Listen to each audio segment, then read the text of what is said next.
It's whenever you need to go. Hey, everybody, come on in. We see you out there. This is the ZimmCast for the 17th of August, 2022. We've got a great group assembled here. We've got a great theme tonight. This is going to be an important show. You're going to really want to watch it.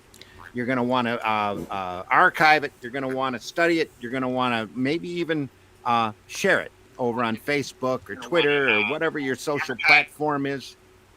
You're welcome there. Do we have an echo coming through from somebody? That's not me, is it? No? Okay, we're good. Mark, how you doing? You're muted. Yeah, I'm doing good, buddy. Okay, good. I just wanted to make sure you were there. Yeah. All right, everybody, we're going to roll the opening so that we can get right into it.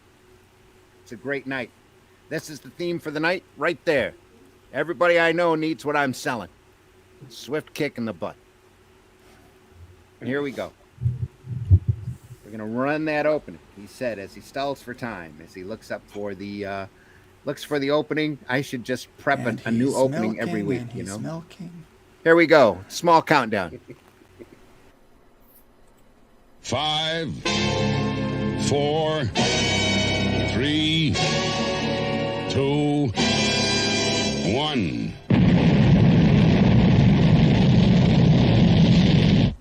Thunderbirds are go.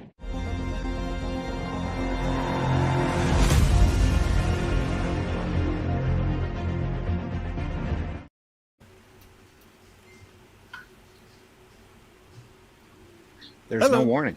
There's no warning. There you go. Oh, no. Here we go. Warning. The following program is rated TV MADLSV and is intended for mature audiences. Expect adult expletives, adult situations, and video clips of people you might find offensive. The opinions expressed in this podcast are entirely the responsibility of the person speaking and or typing, and in no way meant to reflect the opinions of the Ragin 2 podcast network. No children, small pets, floppy titties, or Russian bots were harmed bringing this podcast to you. Thank you. And have a nice day.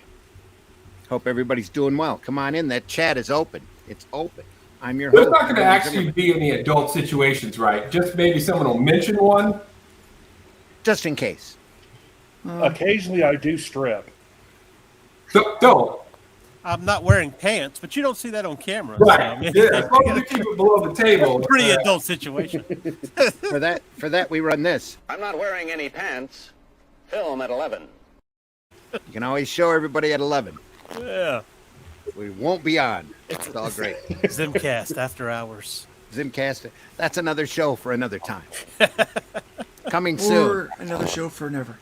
Late night on the ZimmCast. ZimmCast, Dimcast. And now, here's C. Michael naked. Hey. Golly. Then you lose views. Like, it just goes off YouTube. Down. It's late at night. We didn't have anything to start Right, with. yeah. Okay, here we go. Hey, everybody, we're all going to get laid. That's the attitude tonight. Wait, I don't know how I feel about that as we're talking about me not having pants. Yeah, don't, Wait a minute now. honestly, don't make promises you can't keep. There we go. Nita's in the back flinging dollar bills at him. Getting a little bit of feedback from somebody through my earphones. Anybody? Yeah, I'm hearing it. Is the are you at work today, Mark? We're getting some airport signals. Yeah, that's going on. No, I'm willing home. Are you on an iPhone? No. Got a little echo from you now. It's definitely Mark. Is it definitely Mark? Sorry, Mark. There we go. Yeah, it's definitely you, Mark. Sorry. Kind of cool sound. And it seems to be getting worse as well. So, Yeah, that is. yeah, I think so. You might have to go out and reboot and come back in. All right? You might be better that way. Hey, I'm your host, Randy Zimmerman. We'll go around and introduce ourselves, waiting for Mark to come back in. Longtime alternative independent comics creator. I've done so much into this business, probably been in this business longer than most of you have been alive. So we're glad to be here finally, and we're here doing the ZimmCast. So this is the 24th episode of the ZimmCast on the Ragin 2, soon to be the Independent Comics Network, right? If we're not already. No, it's still raging. We're still We're raging. the ICN. Raging, ICN. ICN. Well, that's our next broadcast. ICN News. That's what it is. Yeah. All right. I've done all sorts of books for all sorts of people, done all sorts of things. And I'm here loving this industry, doing this business. If you get a chance, pick up that Hero Bot Zero book, available from your better retailers. And if not, they need to get a hold of me so that we can get those books in there in those stores. So, or I can get them there somehow. But anyway, happy to be here. I'm joined tonight by C. Michael Lanning. C, introduce yourself. Oh, I'm C. Michael Lanning, independent artist. I've done work for Arrow Comics, especially on this little baby right here with somebody else on this panel. Not gonna I think Luke had a hand in that. No, I wrote that. No. I wrote that. Go ahead. Also, I'm a show coordinator and panelist over on Dispatches from Outside the Box, where we scour the corners of geekdom to inspire you to create outside the box every Tuesday at 8 p.m. Eastern, 7 p.m. Central. Just had a show on Jim Henson last night. Yeah. Yeah. Ran real good. Right. I thought so. Also with me tonight, making a rare appearance, is Mr. Luke Stone. Luke, introduce yourself. What's up? That's My you. name's Luke Stone. I'm a writer, artist. Run a little company called Luke Stone Studios. Published through Arrow Comics. I do a lot, but I host a couple of shows on the YouTube. Yeah, so Nerd Bacon and Nerd Cap. We have a lot of fun. Just a geek that likes to draw pictures. That's it. Nerd Caf or Nerd Cafe? Nerd Cap. Oh, cap. Like a nightcap. Yeah. Like a nightcap. Nerd cap. Like a yeah. nightcap. Okay, got it. Yeah, Got it. that's just an hour. We just do an hour there. Marvin Wynn says, Grant, wake up. I'm here. Grant's I'm there. paying attention. Grant, introduce yourself. Hey, my name is Grant Lankard. I am the writer and sometimes artist of the comic book called Beowulf. And issue number 4 is on Kickstarter currently. We'll look at that before we're done here. Also joining us tonight is Mr. Mitch Rogers. Mitch, introduce yourself, buddy. Hi, I'm Mitch Rogers, horror comic writer and artist, creator of the Boger comic book series. Second installment out next month. Second trade paperback out next month. And we're hoping that Mark Darden rejoins us here in a bit. He had a problem with his audio, and we do have other links out. There might be other people join us as we go along. We're going to have a spirited discussion tonight about language. We need to all watch our language. It's very important. Especially me. Especially Mitch. Even though we are TVLA, MA, DLSV. So. LMNOP, whatever that meant. Yes. ABC. I don't know. So, and you might hear, and I'm not talking expletives. Language is power. Language is powerful. Words mean things. Matter. Obviously, that's how we communicate. And I think in this business, in this industry that we're in, this fantastic industry that we're in, too many words are out there that we need to talk about. We need to give some serious consideration into changing for other words, exchanging for other words, because they demean us, they demoralize us, they belittle us, they do all sorts of things in this market. Well, there's Mark now. Let's see how Mark's doing. Mark, how you doing? Doing okay. Okay. Sounds better. Okay. Good. Much better. Introduce yourself, Mark. Yeah, Mark Darden. I write the Guano Guy comic and also work on an indie project, Darkest Image. It's raising funds for a comic writer right now. And if you have a link for that, throw that in the chat, will you? We'll do it. Yeah. So that. Holy crap. Apparently we aren't broadcasting on Facebook at the moment. What's up with that? That sounds like a What you Facebook do? thing. Grant, we were on something. We Oh, now you're starting to Audio's buzz again, doing Mark. man. Oh, darn it.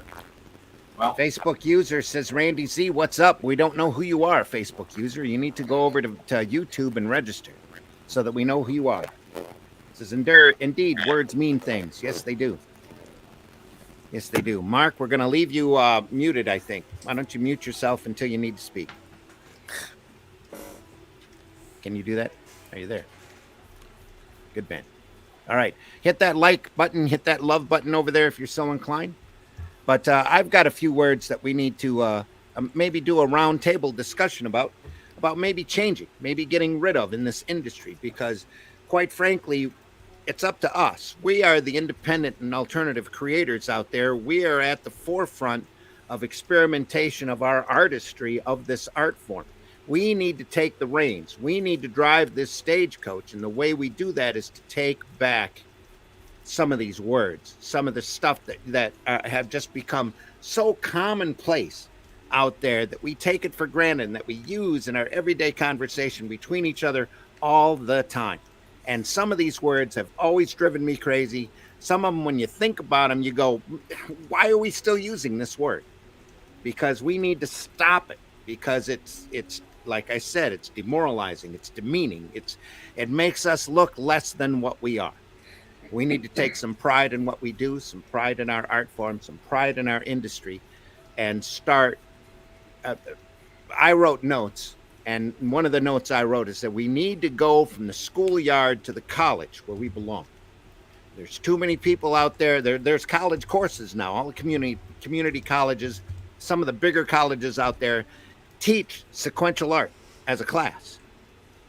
And, so for some people, they might look at it as an easy out or an easy class to take just to nab some credits. But it's really a serious subject that deserves study. It deserves academia, I guess you would say. It needs to be taken a lot more seriously than it has been. And a lot of that's our history, especially here in the States, where we've always been looked at or looked down upon as kiddie literature, or even from the start, back in the 20s and 30s. We were always doing comic books, where it was always the bottom basement job that an artist could get. If they couldn't get a comic strip, which gave them a big living or a big notoriety, turned them into superstars, literally back in those days being distributed to numbers of newspapers, then you were an editorial cartoonist, or you were a sports illustrator or whatever in the newspapers, because being in the newspapers gave you tons of millions of circulation, depending upon how syndicated you were. Even the little local papers, like the New York papers, had millions of copies printed of their daily paper. And if you got an illustration in there, got a little byline, you got to be known, Yeah. And if you couldn't do that, then you did advertising work, where you worked in an advertising firm, or you did storyboard work, where you worked in Hollywood, or you did production work, where maybe you weren't as well known, but you did an art form, or you were able to be and do artwork that you could be proud of. Then, if you couldn't get any of that work, if you couldn't get any advertising work, if you couldn't draw for, say, the local phone book and do those little clip art illustrations or whatever, then you went and flipped burgers, or you worked at a department store or whatever. But if you had to draw and you couldn't get all of that work, then at the bottom of the barrel, you did comics. And you always tried to hide it from everybody. What do you do? I draw for a living. What do you draw? I'm a cartoonist. You're cartoonists. Yeah. We're graphic. Well, now even Daphne said that she doesn't tell people that she does comic books. She just tells everybody that she's a graphic designer. Yeah. Graphic design. Because there's no sense in getting into that conversation with these. And that's another word that's a big word that drives me crazy. These normies out there. That's a word that we really need to reconsider. But we should start taking some pride in our work, and it starts with us. It really does, because we're the ones here. We're the ones in the trenches. We're the ones behind the boards. We're the ones doing the campaigns. We're the ones trying to reach out. And that's really a big key right now with this industry, in this business, because Marvel and DC ain't doing it. They're not going out and trying to reach the outside audience. They're trying to alienate them as much as possible. They're trying to chase off readers. The retailers, they're not doing it either, because they're out, and I don't know how much of the internal industry news that you keep track of, but right now there's like no comic news out there except for what they call acetate gate, where one of the retailers decided to take a piece of acetate, throw some artwork on it that covered up certain pieces just right, and staple it to the outside of a cover that they had paid for from Marvel to do a book, and they're charging more for that because it's got a variant acetate cover on it. And now it's calling in thousands of dollars now for these acetate books, because they had a number of them slabbed, and some of those slabs actually came back at a 10.0, which dismays me and should not have happened, because technically that book was defaced Right. But there's Yeah. 10.0s of this book floating out there, which is better than you can take a comic out of a box from your wonderful distributor, and we'll get into that in a minute, and put it in a Mylar snug or a Mylar bag or a snug with a backing board. Send it to CGC without barely even touching it. You can use gloves even when you pick it up and put it in the bag, and it still comes back a 9.8. So how they got a 10.0, I don't quite understand. Something's fishy. Something They big know time. a guy. Big smelly. They know a guy. They got a friend. So, And I just saw a video last night on YouTube. I watch a lot of YouTube, where a collector, a big time dealer, I guess you would call him, did a video where he pointed out that very few of these variants even climb in value. From when they're first I'm not initially surprised. out, there's a big surge. There's a lot of money. 6 months later, you see a dip in the price. And the majority of the time, not all the time, there are key issues or key books that have key runs, that have a key piece of artwork on it. But the majority of these books drop down to the floor and just stay steady all the way across, next to nothing. And then people spend thousands, even tens of thousands on a book that later becomes $100, maybe $200 in value. That's if you can sell it. And we've Right. talked about collectability on either ZimmCast or Sunday Funnies before. This market is really volatile if you don't know what you're doing. And any collector's market is only as good as what you can get the next person to pay you for that book, or that piece, or that card, or that slab, or that whatever. So you mean to tell me that my 99 variants of the Eternals comic that came out a couple of years ago, that's not going to be worth too much money? I doubt they're worth any money now, because there's been Probably enough not even time worth- passed since it came out. It's over that hump and it's hit that flat line. Oh, man. so I can't believe anybody bought Eternals. I mean, what are you thinking? They were I mean- mistaking it for the original Eternals from. Oh, that's what, yesteryear. yeah. to bring Nostalgia. back up the question that you asked, Randy. So how were they able to get away with this? I mean, are you implying that you think like money exchanged hands with that? All I can do is use conjecture as to how they miraculously pulled down a 10.0. When I know of people that have pulled books out of boxes from the printer and carefully handled the book, put it into a bag, wrapped it tight so that it wasn't going to get damaged, shipped it to CGC, and have it come back at 9.8 at the highest.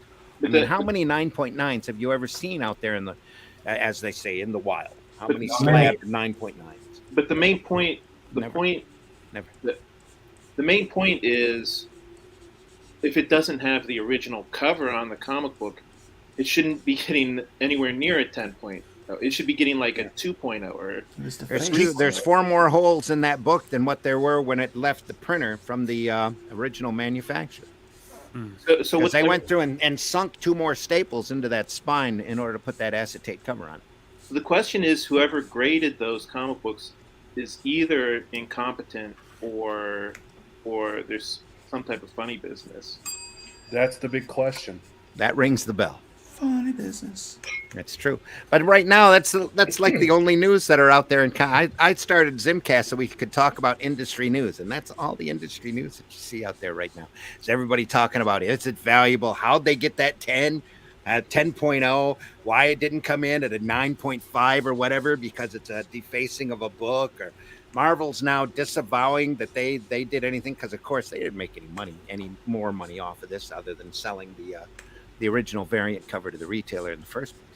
So I'm sure you're going to see a direct backlash to this, which is going to call into all of that collectability into question. That's why you're starting to see these videos up on YouTube going, those variant covers, they don't keep their value very much. There are key ones, and that the person I watched last night used two Moon Knight variants as a great example. Both of the Moon Knight variants were done by Bill Sienkiewicz, variant covers. One was a 1 in 25, and one was a 1 in 100 variant.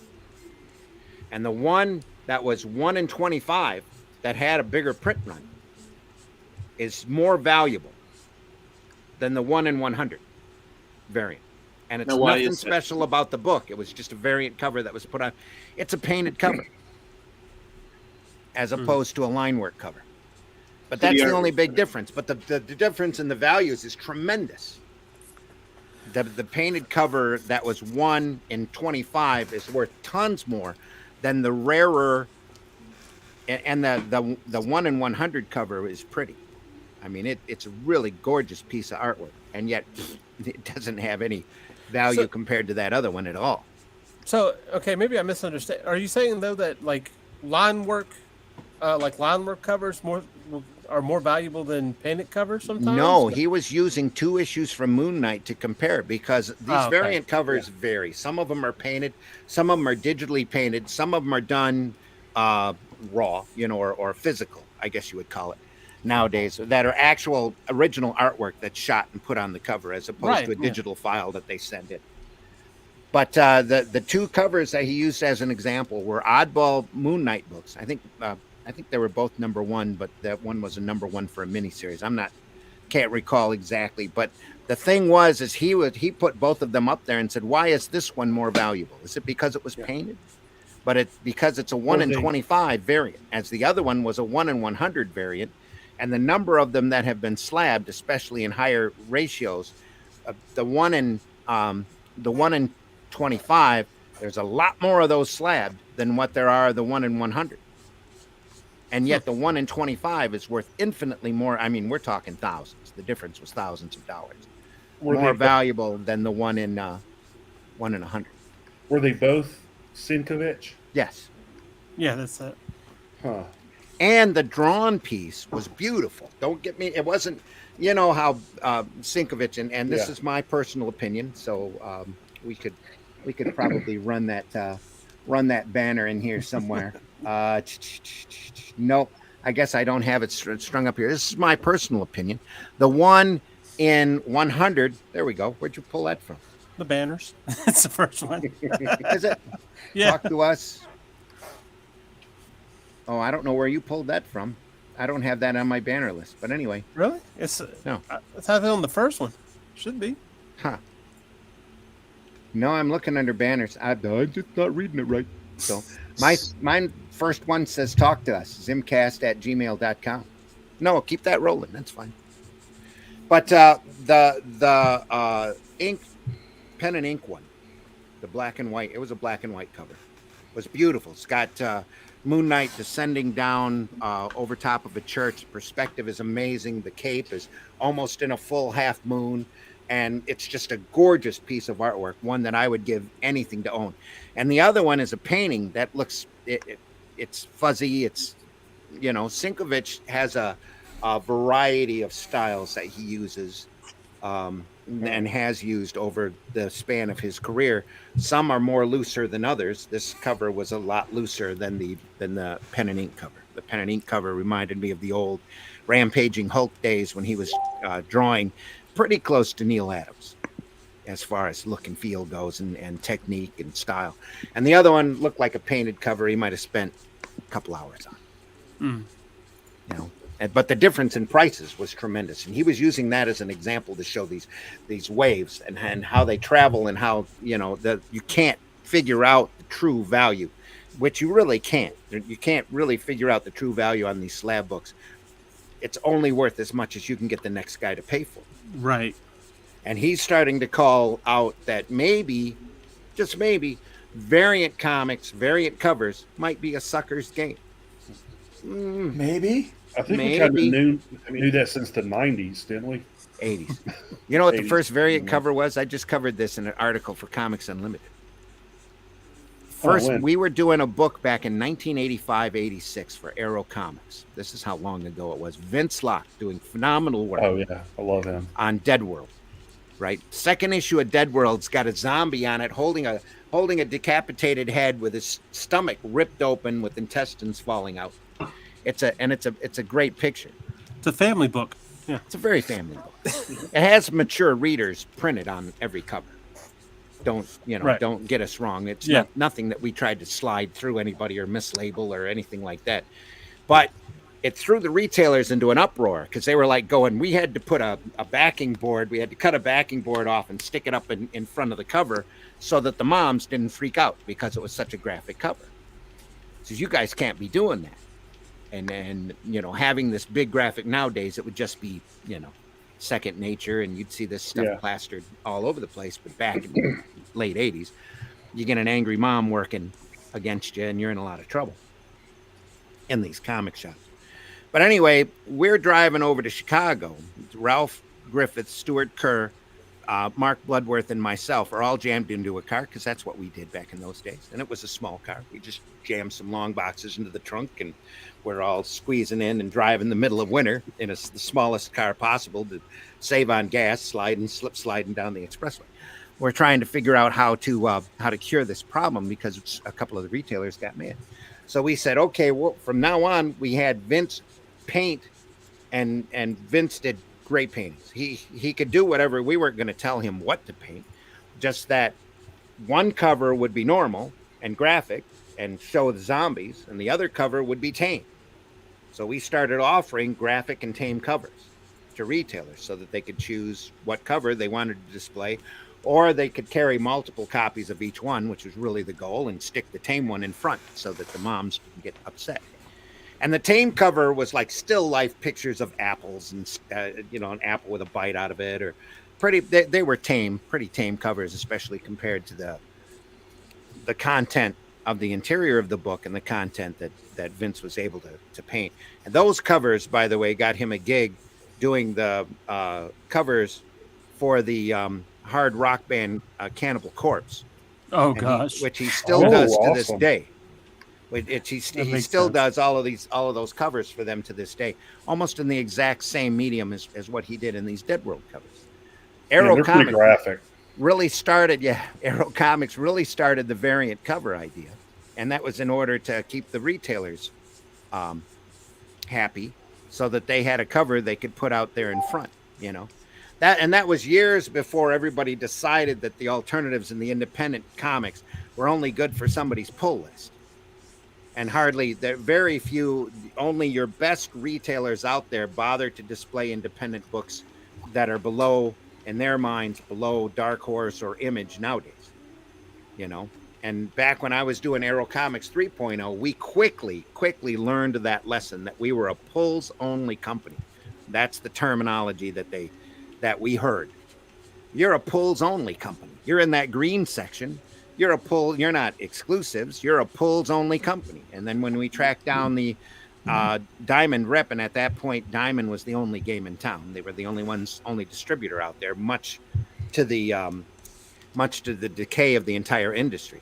The Diamond rep told us flat out that anybody that was in the green section, Diamond wanted you to dry up and blow away. That was his exact terminology. They wanted you to dry up and blow away and just go off. And go away. They weren't concerned about making any type of money off you, and they were going to make it really hard for you to even be able to get your product distributed to Diamond, which has gone on for decades. Though I understand, according to some, that those rules have relaxed a bit, because when you lose Diamond in DC, and you lose 2/3 of your income on the profit margin that you were already making, maybe you have to get nicer and start looking for other products to circulate through. But anyway, I can't imagine. That's where that variant. Yeah, can't imagine. That's where the variant covers actually started, and then everybody else in the market started doing oddball variant covers. Some of the raw or the more adult books were doing 2 covers just to save that, and then other people picked it up and started taking cash advantage of it. And then Marvel and DC got a wind of it, and that's how they stay afloat today. It's by doing 25 variant covers on a book that nobody really wants to read. So, but anyway, back to language. Let's get back to language and start talking. And that's a really big thing for me, and we've discussed this on the program before. The word mainstream needs to go away. We need to stop using that word, because Marvel and DC, Image, Dark Horse, whoever's in that Diamond catalog have not been mainstream since the direct market started up. And the term direct market needs to go away because they're not the direct market anymore. They're the retailer wholesaler. They wholesale out to retail outlets. They're not the direct market. The direct market is what all of us do with our crowdfunding campaigns. We're going directly to the buyer, directly to the reader. That's the direct market. And that's what needs to be recognized as the direct market. You can wholesale those. You can be a wholesale publisher. Absolutely. That's what you ought to be determining.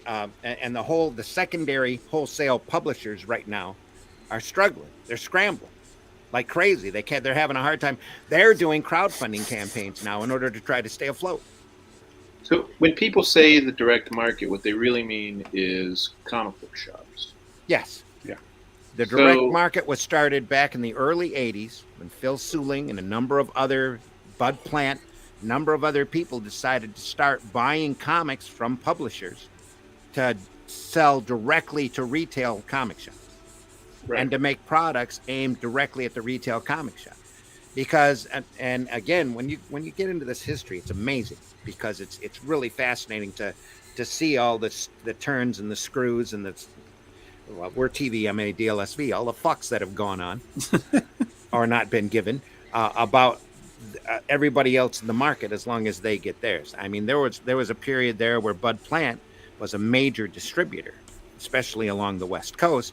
They were doing their own art books, their own posters, just anything that they could give to these comic shops to have material to sell. And actually, even before the comic shops, Bud Plant was distributing to a lot of head shops. And that was back when the marijuana was the evil weed, and any of the paraphernalia, bongs and pipes and all of that were starting to get outlawed by your individual cities because it attracted the wrong element. Yeah, and that's where you see vases pop up. Yes. In ceramic art. Mm-hmm. Lots of ceramic art. Well, a lot of these head shops started selling underground comics. And the way that you got underground comics is usually through a direct distributor. So Bud Plant sprung up, Phil, New York, I want to say Sunrise, but that's not it. Heroes World sprung up during that time. Glenwood was around. Comics Hawaii, distributed only in Hawaii because it was rough to get comics shipped over to the islands. You know, that you had up to 24, I believe, up to 24 different distributors at the start of the 80s that were selling comics, wholesaling out to retailers. And all of that shifted really quick because Marvel, that wonderful company that it is, decided that they could be their own distributor, that they wanted to take that percentage away from those distributors. They wanted to be themselves. They wanted to do it their way. So they bought into the number 3 distributor, which was Heroes World along the East Coast. And they decided that they were going to have Heroes World sell Marvel product to all of the retailers.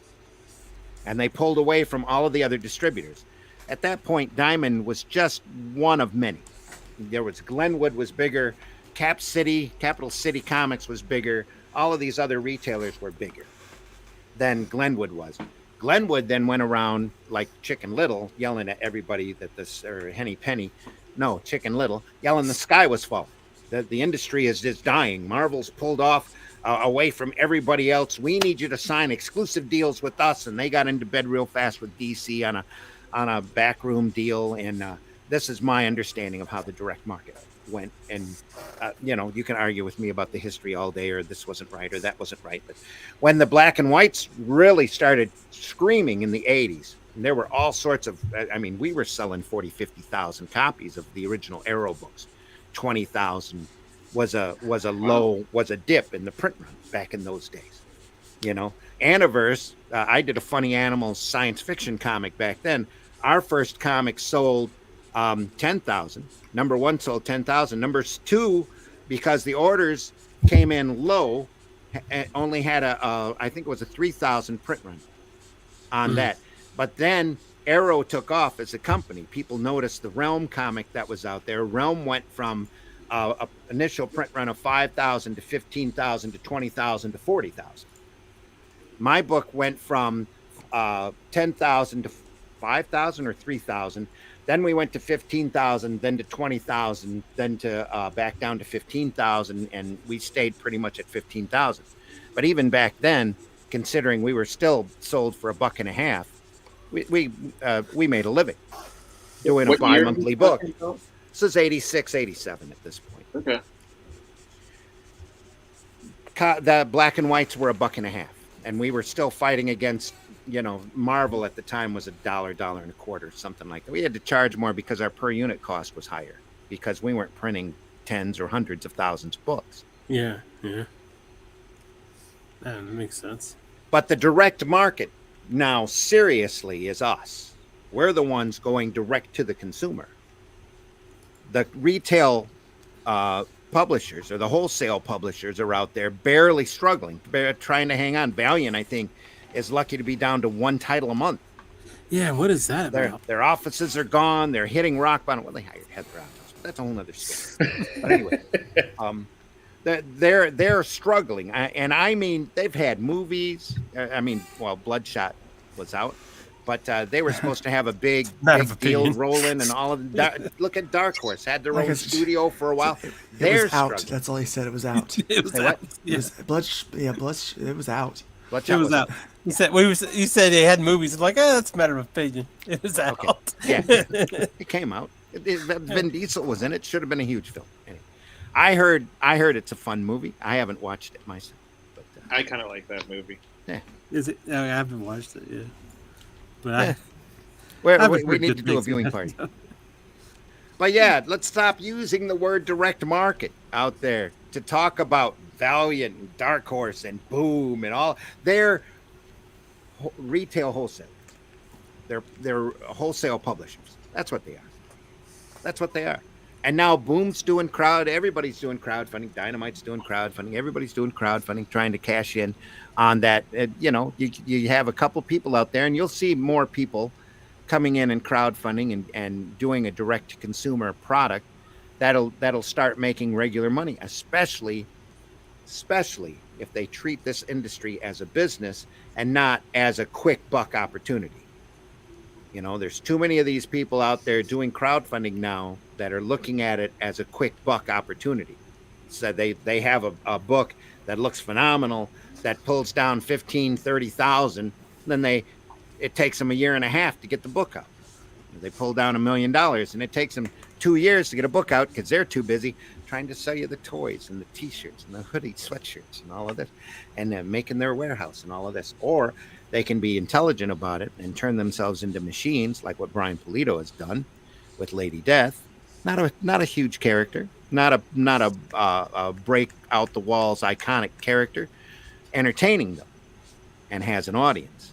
He goes out, finds the audience, nurtures the audience. He's always there for the audience. He delivers when he promises, and he's always out there. And he's turned his character, his icon, into an iconic niche industry, and has worked it out. Rippaverse has the same possibilities. Let's see how he does. Let's see how the book reads when it comes out. Let's see if he keeps going, if he keeps producing. He can keep the cycle rolling. He might not ever have another 3.4 or 3.5 million campaign. I would be surprised if he did, but he's still going to make a phenomenal living for himself and for a number of other people, doing, as long as he does, a competent, entertaining product, and as long as he fulfills like a business. That's the whole key. This whole industry, we, especially as alternative and creative artists, need to look at this as a business, as an industry. And we need to treat that money for exactly what it is, a gift from the consumer who is giving us permission to allow them to entertain them. It's a big thing. Grant, you've done a number of crowdfunding books. You know all about this, right? Yeah. I know Mitch knows. He's done multiple Boger books. I know Mark's done Guano Guy for so many issues. Have you always crowdfunded Guano Guy, Mark? Not when it started off as a webcomic, but after a year and a half, I started doing crowdfunding. So I'm here talking to the choir, basically, then all about how we need to run a business. I know Luke's done a number of crowdfunding book. He's got a crowdfunding campaign going on right now, right? Yep, and I got one starting September 2nd. There we go. So So yeah, let's double think. Let's think twice before we start using that term direct distributor again or direct market. Just let's stop. Another thing that drives me crazy. These books, these 32-page pamphlets that we do, they're not floppy. They're not made out of new. Well, some of them, alternatives are made out of newsprint, but they're not that floppy. They're comics. They're not floppies. Stop demeaning it. Stop talking down to the product that we all love and calling it a floppy. That just sounds too close to flaccid to me. some of them are flaccid, dude. Well, Let's that's be true. honest. I'm not arguing with you there, but the content or the format, and printing quality on the majority of these books deserves more respect than just to call it a floppy. You know what I'm saying? Sometimes I use the word single issue. Single issue. Because Works great. usually- Collection, single issue Yeah. collections, Imagine graphic that. novels. Boom. And it's all sequential art. You know, if you're tired of using the word comics, or you think there's nothing funny about that, or you get Mark's done stand-up comedy in the past. You tell people that you do comics, they're like, oh, what are you, open mic night? Yeah, Mark's the only That's one what I out did of both. all of us here that can say yes to that. really confusing. Absolutely, open mic night. Yeah, So he was a literal comic. he's a literal comic who does comedy. Yeah. Yeah. Who also made comic books. That are funny, so they could be funny books. Not every book that you do is a funny book, though I like to call them funny books because that's what they started out being. That's where the term came from, is because they were a collection of the daily funnies that were in the newspaper. Right. That's one of the reasons why comics are looked down upon, is because they were just put out onto the stands in order to help keep the newspaper presses wet. They just threw a bunch of the That's what she comic said. strips together into a book, stuck them out on the stand, see if they could sell them for a dime. And they did. And they did. And that some of them, started being really big. Some of the early comics, once they ran through all of their backlog of comic strips, which they did rather quickly, they started looking for original material. So a lot of that material was rejected comic strips that also helped to demean the comic book industry. Because they were looking, oh, you're doing a book about or you're trying to sell a strip to the syndicates about a what? An alien with extra terrestrial abilities. You're never going to sell that as a comic strip. Here, let me take your originals, let me cut them into comic pages, stick them in a new book that another new product that we want to put on the stands that we're going to call Action Comics, and we'll just stick it in there and see if it sells. And that's how Superman started. That's how the superheroes started. Yeah. Siegel and Schuster took that property around to all of the syndicates. They all laughed at them and said, nobody's going to be able to wrap their head around this concept. It's too fantastic. Well, they took it over to MC Gaines, who is running national periodicals, is looking to do original comic stuff. And he's like, I'll tell you, we'll just take that, and well, you can keep working for us and doing other stuff, but we'll take this strip that you have and we'll cut it into comic pages and stick it out there and see if it sells. And it took off like wildfire. So that's where the whole superhero genre. Well, really, the sounds like a joke to superhero think genre that- is an offspring of the pulp hero character, like Shadow and Spider. They were never kiddie literature per se, but they were, they were hoping to sell Superman as a comic strip so that everybody could read it. Medical advice. We're not writers. I got to find out where you got that banner from and how you put that up there. Randy, I was curious. Earlier, you were talking about the collector market, and I don't do much in that anymore. And I'm curious what % of the market that is. Like, how many people just, You didn't have to take that down, see? You can leave it up. Okay. Anyway, go ahead, Mark. Sorry. what percentage of people just buy comics and read them versus what percentage of the market is still just after rarities for collector purposes? Well, that's very much open to debate, especially through the wholesale market. I imagine I can only think that the majority of the people getting crowdfunded books are buying them to read or to read eventually. I've got books here that I bought crowdfunded that I've got sitting on my nightstand upstairs that I want to read, that I'll get around to reading eventually, but it's not something that I've grabbed and opened up and read through immediately. but I didn't buy it for collector's value. I don't think anybody throws down a $25 for a graphic novel and expect it to go up in value. Right. You know, but the majority of the people going to the comic shops, there's still a certain amount of collectors. If you get up on YouTube, there's Comic Tom and a few other Dave's Comics, and I don't remember the other sites that I watch, but you've got people up there watching, especially slabbed books, like they're stocks, and they go up and down in value depending upon what character's doing what, where, and when. There's still a hard collector's market out there. I don't think it's as big as it was 5-10 years ago. I don't think it's nearly as there was a small spike during the bug because everybody sat down and started looking at their collection again, and the readers started reading more, you know, and going through their long boxes. I know I did. When you didn't have anything else to do, you started, you know, digging through the old back books and stuff and reading it when you're supposed to stay home and, you know, flatten the curve or whatever you want to call it. That's a whole nother can of worms. But that worked out so good for us. Anyway, that could end up getting us demonetized, actually. But if we're not, Consult your doctor. Consult your doctor. I consulted my doctor after all of this was over and kind of got yelled at, which was funny. But anyway, don't ever do that again. You call me. Here's my number. Yeah, don't go to the emergency. Anyway, but that's a whole nother story. I think there's a lot of joy in not doing any of that. Just buying comics and having a stack of them, throw them in a box if you need to, but not bagging, boarding, none of that. Just literally flipping through them and reading them, which was their original intent anyway. The market is so volatile. You can't go out there now unless you turn it quick. You have to be able to catch the fever as it just comes out, hits the stands, buy it, and then be able to resell it. And the retailers themselves have a hard enough time trying to stay on top of that. Right. I invited Scott Morris, retailer, to come on tonight. He probably hasn't seen the link or whatever, but was kind of hoping to get his opinion in on this, especially on the acetate gate so-called scandal. But it's like I said earlier, those books are only worth what you can get the next person to buy them from you for. That's the value.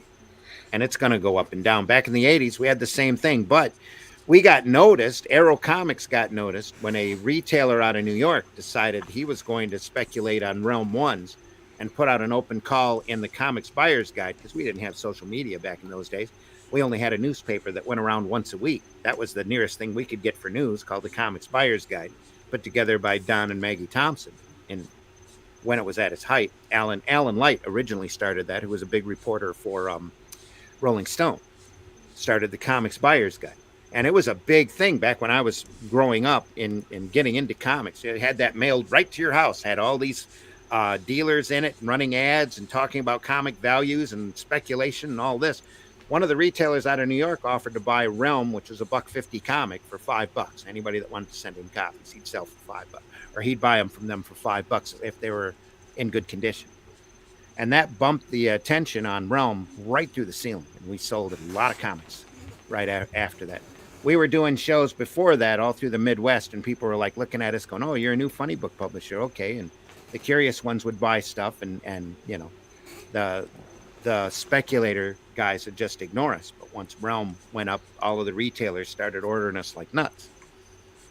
So and then the entire line benefited from that one ad ran in Comics Buyer's Guide. I think it was a full page ad. The guy ran the cover for Realm 1, paying $5 for Realm 1s.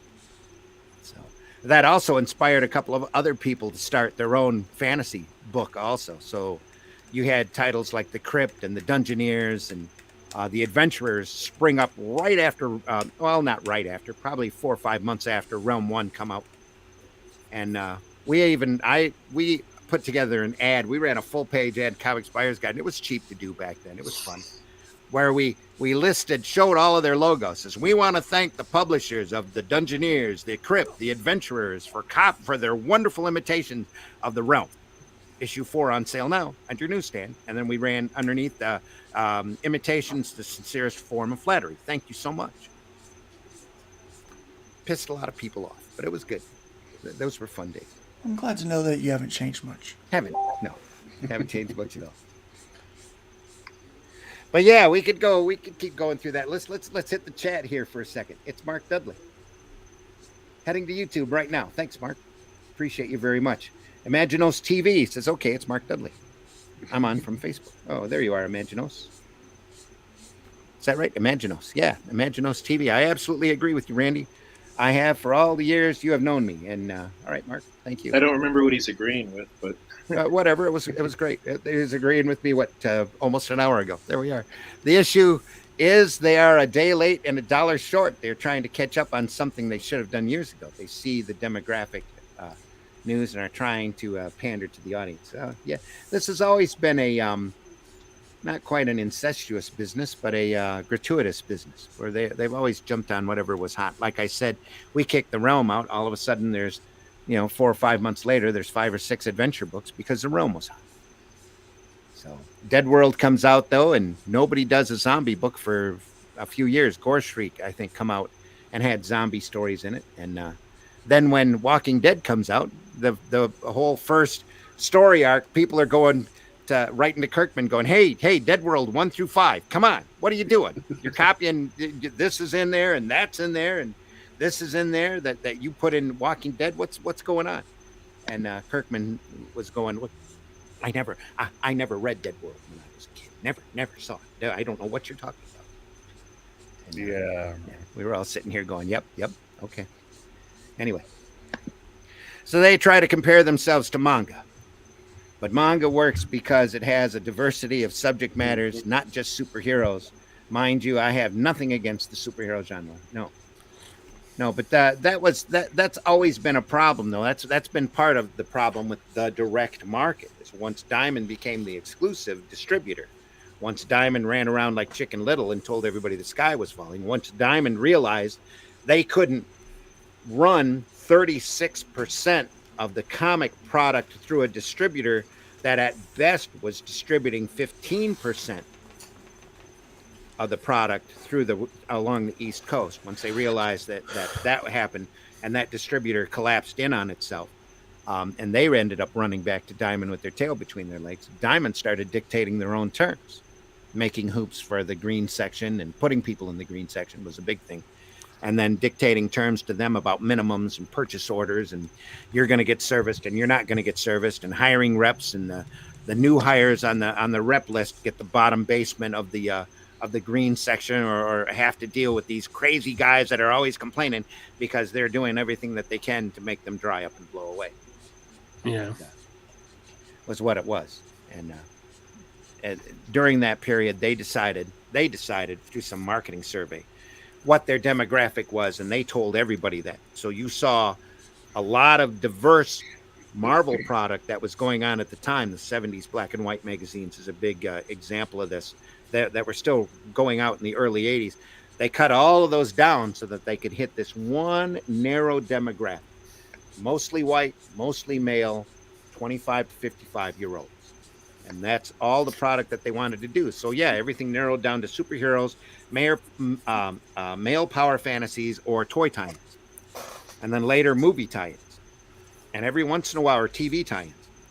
Every once in a while, you'd see a book come out that would break out, but it didn't happen very often. Like Sandman, it's a big example, was a very odd book for the retailers when it first came out, because they didn't know how to handle it, because that's not the demographic that Neil Gaiman was writing for. He was writing for a universal demographic. And suddenly girls were walking into comic shops. And then that stereotype of that comic book store owner that you see on Simpsons was very prevalent back in the late 80s. Overweight guy, or unshaven, just looking at the comic values. Oh yeah, that's Radioactive Man. That #1, that's worth such and such a value, with Bart. That's where all of that came from, was from this crazy direct market that got narrowed down thanks to Diamond and turned into a niche market. And they're not even a direct market anymore. And they've definitely taken comic book publishing and crippled the market. That's why you see manga out there nowadays. That's one of the as I've said on the show a couple of times, these kids want to be entertained so badly, they're willing to pick up a manga book and read it in reverse in order to be entertained. And that's a problem. Then that Marvel, something should have gone off in Marvel and DC's head when they started seeing those sales figures and going, well, we need to do something. We need to change things. I just came up with excuses. You know, it's to phobe and it's that. It's just that. It's a phenomenon. It's just not. It's not that. It's like TV. It's a fad. Yeah. It's just a fad. Here, buy our collected book here. That's issue 12 through 18 of this title that might go 24. Put that in your bookstores and sell. How come you're not selling it? Well, we'll make it more realistic, and we'll just sell it to libraries. That's what we'll do. And that's what they did. And Marvel has always short-shifted the retailer. The retailers, just very few retailers. There are a few great ones out there that realize this. And there are also some phenomenal retailers out there that are very loyal to alternative and independent books. But Marvel has always short-shifted the retailer. And they've always tried to go around and grab as much money from them as possible. That's why Marvel and DC have hundreds of titles out. You know, DC has 70 or 60 or 70 titles out a month, even after they pared down. They're still doing that. Marvel's had been up to 120, 130 at one point. They just flood the market so that they drowned out anybody that's alternative or independent from the market. And now the market is suffering for it, and has been, especially the last few years, because they've given up trying to care about anything that they publish. They're not out to entertain people anymore. They've got people up there that see the art form as a propaganda tool, and that's what they want to do. They want to go out and preach to people who don't want to be preached at. They want to be entertained. You know, find your own soapbox, get your own infomercial or whatever. Don't, you know, or they're out there intentionally, and I know that there's a lot of this going on in Marvel and DC. They're out there intentionally to destroy that demographic, and they're doing their best to try to completely obliterate it. So they take all of these characters, these icons, and screw with them, or make other versions of them. And a lot of the companies are happy to do it too, because if they make a derivative of Green Lantern, they don't have to pay the creator of Green Lantern any type of royalty. They can pay somebody else either a lower royalty, or tell them that their character is just a derivative of this other character, so they don't get royalties. That's why you don't see a whole lot of original characters out there in these companies anymore, as they're either too busy tearing down the old iconic characters that have made them money for decades, or they're creating secondary versions of those characters so they don't have to pay royalties to the guys who actually created. So let me ask this question. What's going to turn it around? Us. We're going to turn it around. You think crowdfunding is going to do it? I see. You can't depend upon any one avenue as your crutch. You can't do it, because the minute you start doing that, and this has been proven over and over and over again, anytime you rely on a platform like that, somebody's going to go around and either abuse it or stop you. Right.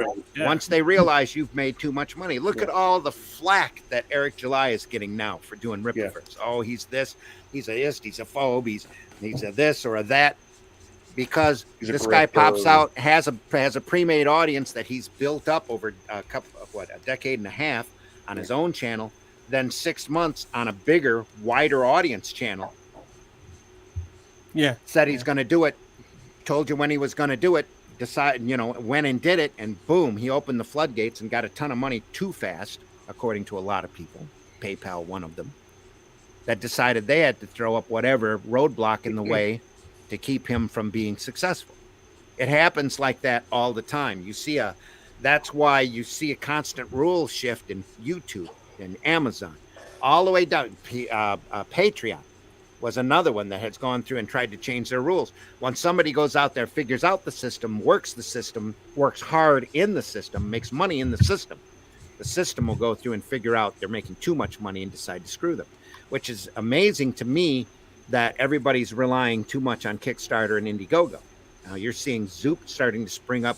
Luke is a great example of this, where he's doing crowdfunding off of his own page. Rippaverse does crowdfunding off of his own page.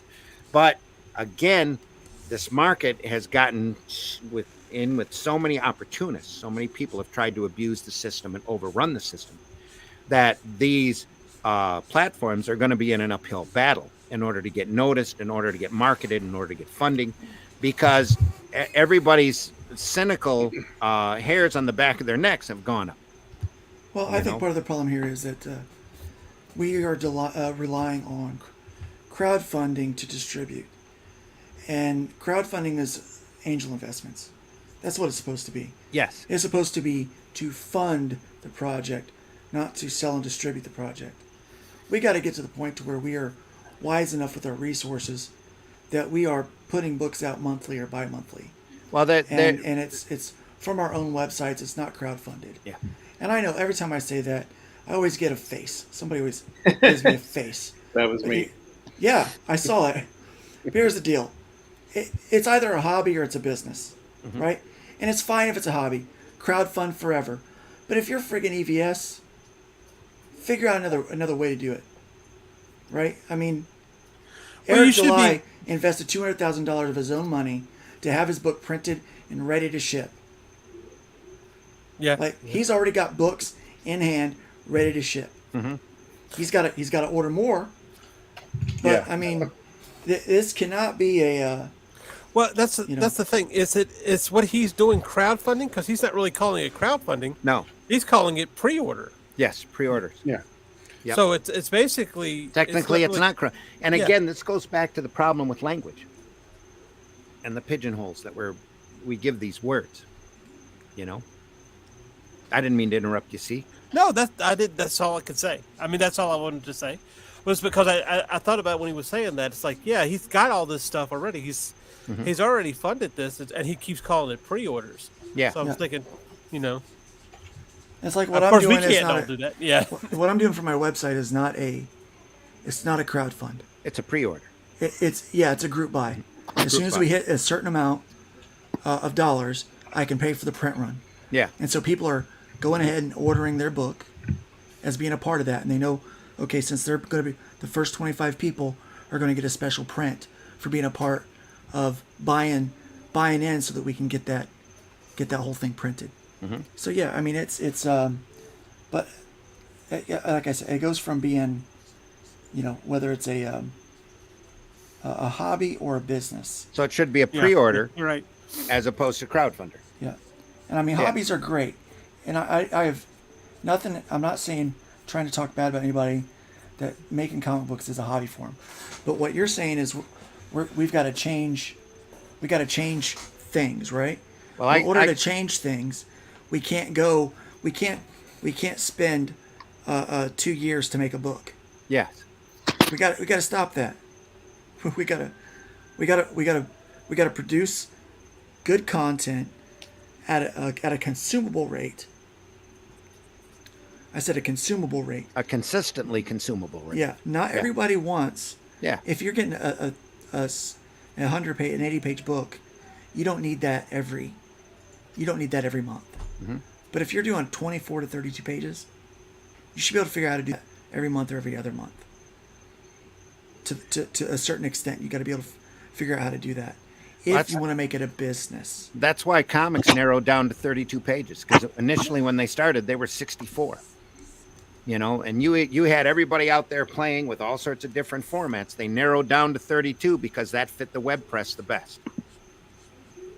And it was an easy mark to hit every week. Boom, boom, boom, boom, boom. But they went from 68 to 64 to 56 to 48 to 32. Because that's how the web, the big sheets coming off the big web presses work. We have to be fair, though, too. When Marvel does a 32-page book, on a lot here's of the these thing. books. When Marvel does a 32-page book, the majority of those pages are advertising. Yes. They're adverts. Yeah. When I do a 32-page book, that's mostly story. Yeah. There's might be a couple of pinups or ads in there, but man, that's 30 pages of story usually. Absolutely. So do you think that as independents you could benefit from maybe, if you had enough of a following, selling ad space as sponsorship, or That's later down the road. Once you can prove you've got you're selling enough of a product, you can start charging for ad rates. I'd buy ad space in Ripa's book. Yeah, I would too. Yeah, right? I mean that's another mindset that a lot of indie people need to get out of is that there's this like mindset not only in comics but in the movies, music, whatever, that any form of advertising or any of that nature is wrong and immoral. There's people out there that I don't buy, I don't subscribe to that service because there's ads in it. And it's like, Well, that's ridiculous. Yeah, I mean, ads are basically to pay for the product, or to help pay for the product. Mm-hmm. Right. Like Tubi, for example. Tubi's a free service you get over whatever Roku box, Xbox, whatever you're using, and they have ads in it. Well, if they didn't have ads, you'd have to pay for it. Well, unless you're so like Paramount Plus, you pay for it and you still get ads in it. Yeah. Well, look at Hulu. When Hulu first started, Yeah. Hulu was a free service. Mm-hmm. Yeah, with ads. It had ads, but it was the next day, from TV. Yeah, you could go and watch it. And there is a point to overkill as well. You look at the Marvel comics from the 90s and the early 2000s, every other page is an ad. Right. They were lucky to have 16, 17 pages of actual comic story in a 32-page book. Yeah, there is overkill. I'm just saying that this mindset of having ads in something, is thinking that just by default that it's wrong is stupid. Yeah. Because for like print publications, newspapers, and everything else, that's how they pay their staff. Yeah. And in most of the subscriptions that you pay for the magazine or the newspaper was specifically for print costs most of the time. So that's basically how advertising works. I'm sorry, go ahead. No, pull up that last comment, Randy. That Hiram Berg. Hold on there. I'm scrolling way down. Here we go. Spicy opinion. Every indie should front personal money to print advanced books. Can't make an indie film without spending $800 on cameras. So you shouldn't make an indie comic without spending $800. What do you think paying your artist and your letter and your colorist is? Thank you. Exactly. Stuff. Yeah, I don't think most people go on Kickstarter with nothing. Yeah, they've invested money already. Until you've made a comic book, keep your foot out of your mouth. That's what the thing is. We can look at it and we can go, oh, okay, it's just printing. But it's not just printing. You say you get the cameras, but you also have to pay the actors. You also have to pay the gaffer. You also have to pay the lights. And there's a lot of things. Everything down to catering. Yeah, absolutely. And unless you have a huge YouTube channel you're monetized, and it's not just a YouTube channel, mind you. It's also podcasts, and he's also got a network of friends that are also right. There's a whole lot that goes into what he's done. Now, I promise you, I bet you, and I can speak, I think I'm speaking for everybody on this panel. You can correct me if I'm wrong. But if you had the money to go ahead and put your first issue out without having to crowdfund, would you do it? No. Yeah. And technically, I did because I would do it. Didn't exist at the time. So but I would also want that. I would also want that platform in order to get purchases and for distribution. Yeah. Exactly. That's the big thing now, because that's why you don't see everybody selling ads in their book. It's those runs are so small, especially on the Indiegogo or the crowdfunding platforms that they have to print on demand. And I've heard that over and over again too. Why you charging $25 for a book? Well, you're charging $25 for a book because if you're doing it in color, you're spending anywhere between $10 to $15 just to get the thing printed, let alone to have the artwork done. So it's not like you're out there making money hand over fist. Here's the thing. Okay, so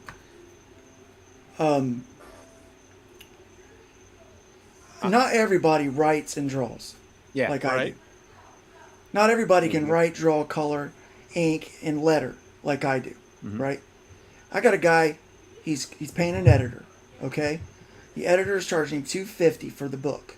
Okay, now you don't want some crap comic book coming to you that hasn't had an editor to it. So that's $250 right there. The artist is $100 for the pencils. $100 per page. He's doing 30 pages. That's $3,000 for pencils. The inker is $60 a page. Let's start adding that up. The colorist is $50 a page. Let's start adding that up. And The that's letterer- minimal too, because Yes, a lot of colorists get a lot more money than that. Yeah, the letterer is getting $15 a page. Okay? And that's a price that hasn't changed since the 80s. No, yeah, some people are. I used to letter for 15 a page. Some guys are charging 25. Yeah. A lot of guys will still do it for 15, There is, right? yeah. So by the time you're done, I mean, you're talking about a $10,000 to $12,000 investment. Do you guys got Right. $10,000 to $12,000 just laying around? Right. No. I'm still about 16 in the hole, Right? and I've got maybe So- 4 books. So crowdfunding is essential for a creative person to put out a good story to get started, maybe even to run their first 5 or so books. Yeah.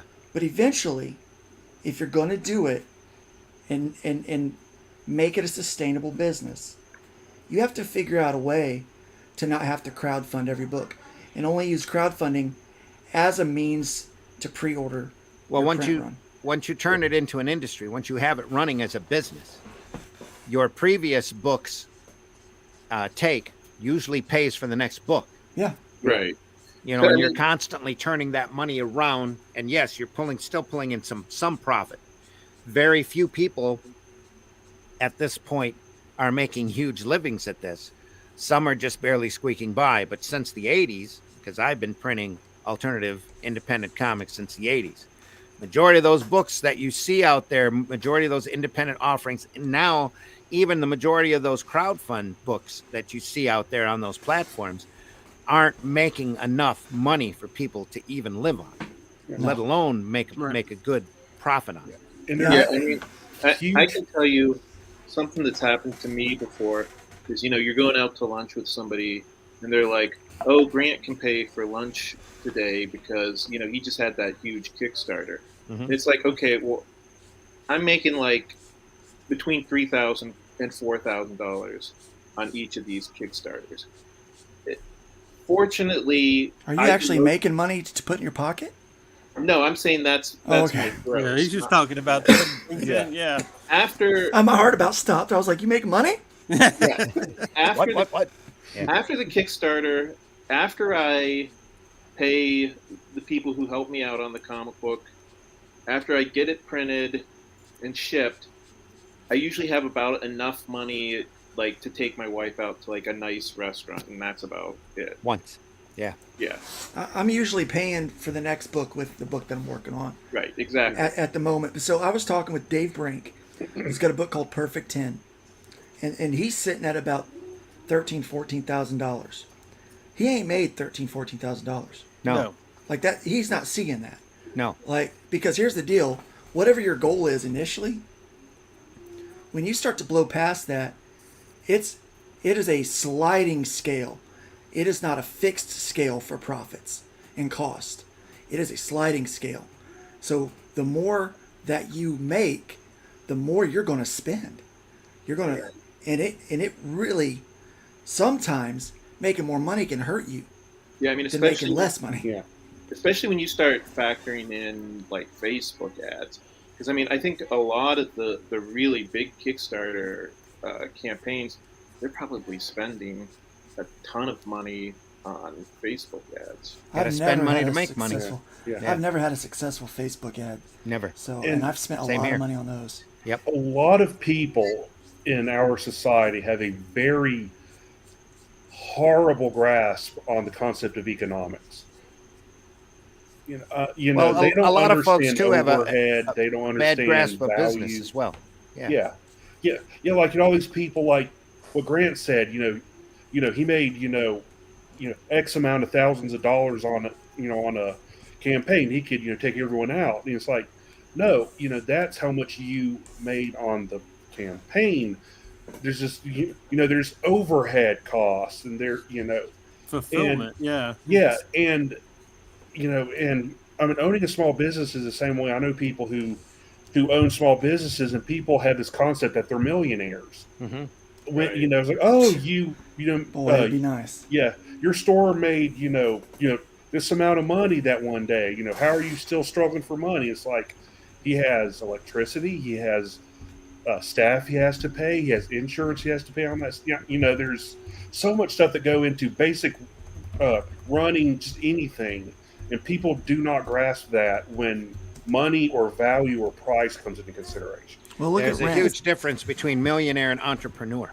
Yeah, It's like the no. Go ahead, Luke. Sorry. So I was going to say rent right now is about $2,000 a month for especially in Florida, for a place to fit a four-member family.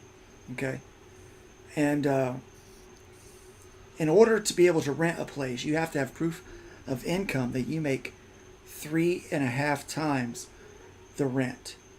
That's $7,000 a month that you have to be making. That requires 2 people in your household to make no less than $24 an hour before taxes and work 40 hours a week. Yeah. Like, the reality of things is it's staggering. It's staggering. No, what I was going to Sometimes say you don't is know that until you try it either. Yeah. Mark, anything to add? Oh gosh, I was just thinking about how much worse that I used to be at that. Rent used to be about half of what I made, and have like 4 roommates, and first check of the month is just straight rent. Yeah. Yep. now A here, lot of Brian, overhead. Harrenberg tried to, Comes back since I was talking basics. Of course, there are other costs. My point is that you have to also front your personal money to get things made. You can't just rely on asking for money from others. You do. And I'm just Some spicy. people I'm just spicy. So never mind me. looks just spicy. Well, it's a yeah. very complicated topic. So It is. Well, I mean, what I always tell people, people who email me and ask, like, how do you start a comic book? The first thing I always say to them, like, do you draw? Can you ink? Can you cut? And I explain to them each one of those names at the front of a comic book is going to want money up front. So if you don't do anything, if you don't letter, if you can't cut, I mean, I talk to people, comic book creators who are like, no, I just want to write. And I'm like, you're looking at like a $4,000, maybe even $5,000 investment for this. Oh yeah, at least yeah. That's cheap. Because all of these comic book, all of the people that you see on the first page of a comic book, like in the credits, all of those people are going to expect money up front. Yeah. And this comic book isn't their passion project. Yep. So they're not going to be willing to do it for free. Yeah, I'm one of the guys that is in the front of the book for some people. Yeah. I'm actually working on pages right now for a book. I'm not doing this for free. Yeah, and the whole work for exposure thing is just a scam. That's why It is. Yeah, every piece of advice people ask me, I'm always, it's a scam. Don't do it. No. But you hear that a lot, Yeah. Hey, you'll get great exposure out of it. I'll Well, I can't circulate it feed all my over the family place. with- Well, nowadays you Yeah. can't, because when you crowdfund a book, you're lucky to print, a 100 1,000 books is good. That's is really a good run. So I Here's a- said something. I want to hear your guys' opinion on this.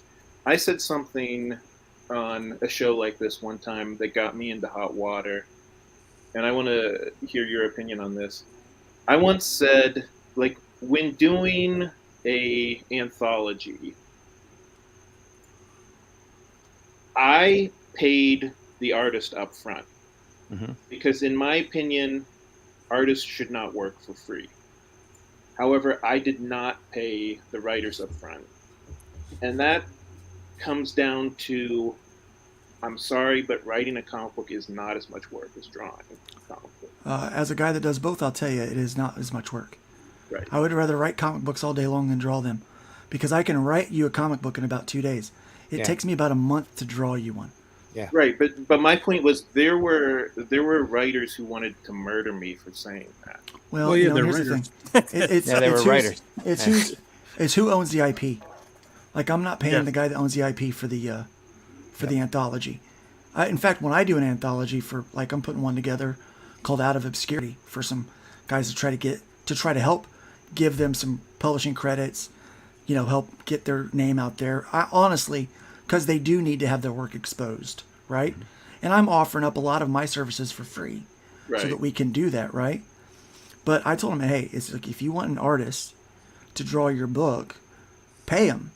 Figure out. It's like, think of this as a 4 to 6 page commercial for you. How much would you spend to advertise yourself, right? If you're trying to advertise your writing, how much would you spend? Figure that out and decide what you're going to spend for 4 to 6 pages for this anthology. And then that's what you do. I don't pay the art. Because I'm not paying everybody, because I'm offering free lettering and doing stuff for them. Putting And the book together, editorial, yeah. putting the book together. Doing editorial. I'm offering up my editorial services for free, which is something I charge for. And so it's like, it's one of those things where I think people get entitled. It's a problem. I think Rob Liefeld's had this with artists. I've had it with artists, with writers, with letterers. I've had it with colors. I've had it with just about every person I've tried to put on my team at some point. They have been entitled. They have thought that they deserved the moon. And I'm like, well, who are you? Everybody here is hungry. Everybody's trying to eat. Everybody's trying to take care of stuff. For a writer like that, it's like, look, who owns the IP? Is the artist sharing the IP? Then no, I'm not going to pay him, because he owns the intellectual property. Yeah. And usually on those anthologies, if money's passed out, number one, Yeah. it's going per IP, Yeah. right? It's like, I'm going to get like whatever's left over from print and distribution, this amount of money goes to the IP holder. So it's up to the IP holder to pay for those things. That's just my opinion. And if people don't like it, they can suck it. I don't care. John Celestri says, I collect comics to read them, not hope that I can make some poor schmuck. Amen. 10 times what I paid for it. Amen. Hero Burrow says hello. Ragin says hello. Me comics and more. New Jersey agrees. Hero says F Diamond, go direct to the shops, go direct to the customers, or hopefully both. That's the true direct market right now. That's true. They had shop not that existed near my house. They had a wide selection of records and T-shirts. They had some comics, and they also sold waterbeds. It was different back in the day. So different. Used to find some great underground books at head shops. Just, sigh, good times. Anyway, I'm still salty about Dark Horse losing the Alien franchise. Me too. Yeah, me too. Not just that. I That mean, makes all of us, yeah. there's that one, Predator, Conan, Star Wars. Star Wars. Yeah. They were a great house for all those properties and put a lot of Yeah, time like- and attention into them, because all those really mattered to them. And now they're just In one act swoop, they all went away. Yep. And then some heartless corporate. Ugh, don't even get me started. I hear you. I've already been started enough. Dang it. Well, now anybody can do Conan, so I've got two more streams to do tonight. And Well, I'm Well, worked they up. can, but they have to watch how they have to watch Yeah. their cover. They have to tiptoe around the subject a little bit. Ablaze is doing some phenomenal Conan adaptions, but Conan is not on the cover. Conan, Winnie the Pooh with pants on. There you go. Yeah. They're That's your doing a next big thing. horror version of Winnie the Pooh, by the way. Well, Yeah. you should read those Conan books. They're amazing. Oh, yeah. So they go right back. In fact, they print the short story, the Howard short story, faithfully in the back after the sequential art story. I'm telling you, Because Conan the those stories Beekeeper. are in public domain. The character isn't. The name, the recognizable logo isn't. Who But- needs some honey, me? The Yeah, stories Call of themselves Cthulhu are is in the public same domain. way. Yeah. You Call of Cthulhu is the same way. All of Yeah. Lovecraft's library is public domain, except for the phrase Call of Cthulhu, because of the board game. So if you ever Yeah. do an adaptation of Call of Cthulhu, you could do Cthulhu or whatever, but you can't do the Call of Cthulhu. Yeah, the Conan though, isn't it the name and the characters in public domain, but the specific stories and so settings and history, I believe you can't touch that. It's exactly the opposite. The stories themselves, the written weird tale stories, the majority of those are in public domain. Every year, a little bit more happens. The thing with Howard and his writing is he always wrote one character at a time. So over the last couple of years, all of the Solomon Kane stories went into public domain. All of the Cull stories went into public domain. The last character he was working on was Conan. So the Conan stories are slowly going into public domain as well. But the Robert E. Howard estate is still secure on the name, especially on that used in sales on the covers. They still do exclusive editions of the books. It's the same thing with Tarzan and the Burroughs estate. Burroughs has just put out some phenomenally well printed versions of those books that are probably altered in the text just slightly so that they can secure copyright in it. They had Joe Jusko go through and do new covers for every title, and they're beautiful, absolutely gorgeous hardback books, just slick volumes that they own, and they're able to copyright that version, that format, that book, keep that name under their copyright. But the stories themselves are slowly going into public domain. Mm-hmm. It's a big problem that a lot of these icons are. That's right now Disney's sweating over Mickey Mouse, and the Marvel characters still have a few years before Captain America goes into public domain. Superman will be the first one to jump into public domain. And right now you see DC is swapping Superman around all over the place and changing his costume, and they have been the last couple of years. Get rid of the red underwear, any of the identifying marks that used to make Superman, so that we can copyright this unique version, that unique version, that unique version, so that when the character does go in public domain, somebody tries to come out with that particular story and that particular version, you can send them a cease and desist on and chase them off.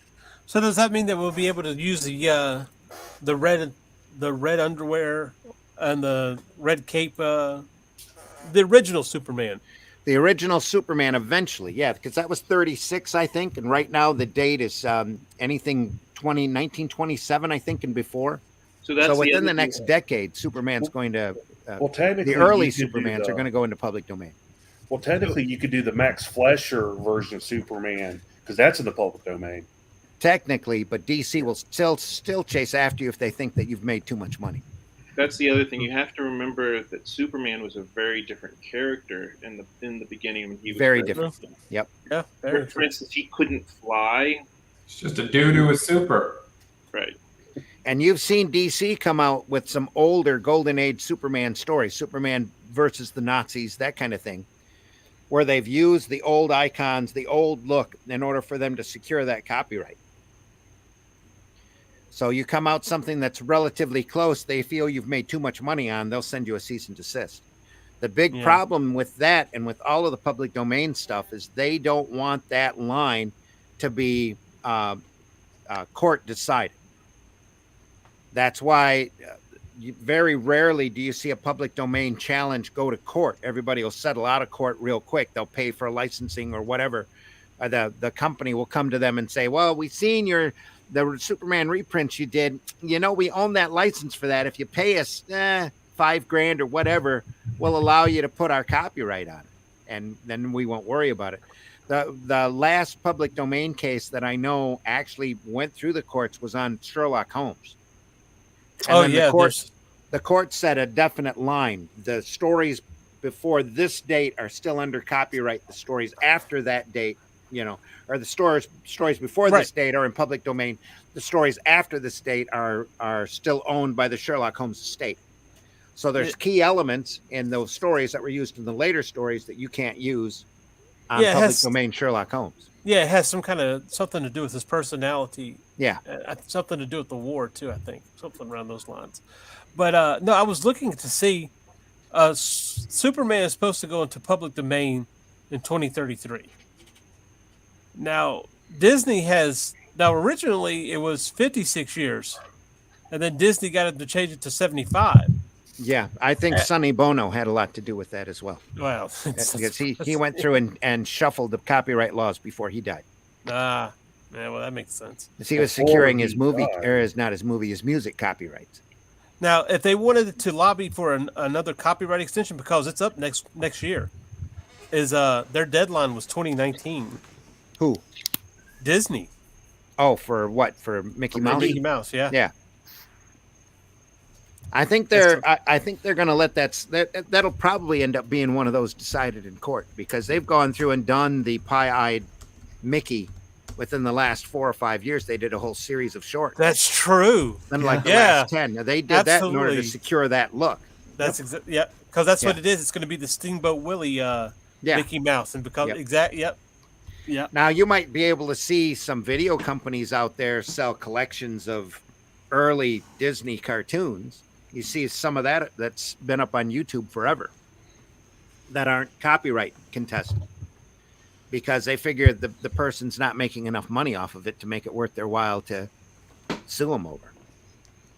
You know, Yeah, and really, in order to that's get what it all comes Disney down to. really ticked off, you have to do an adult book like the Air Pirates book, and then, you know, then for them to decide that they're going to go after you and make an example of you.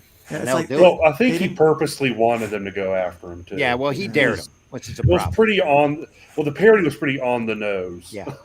Well, they didn't care about fan art at conventions Yeah. until conventions got popular. Yeah.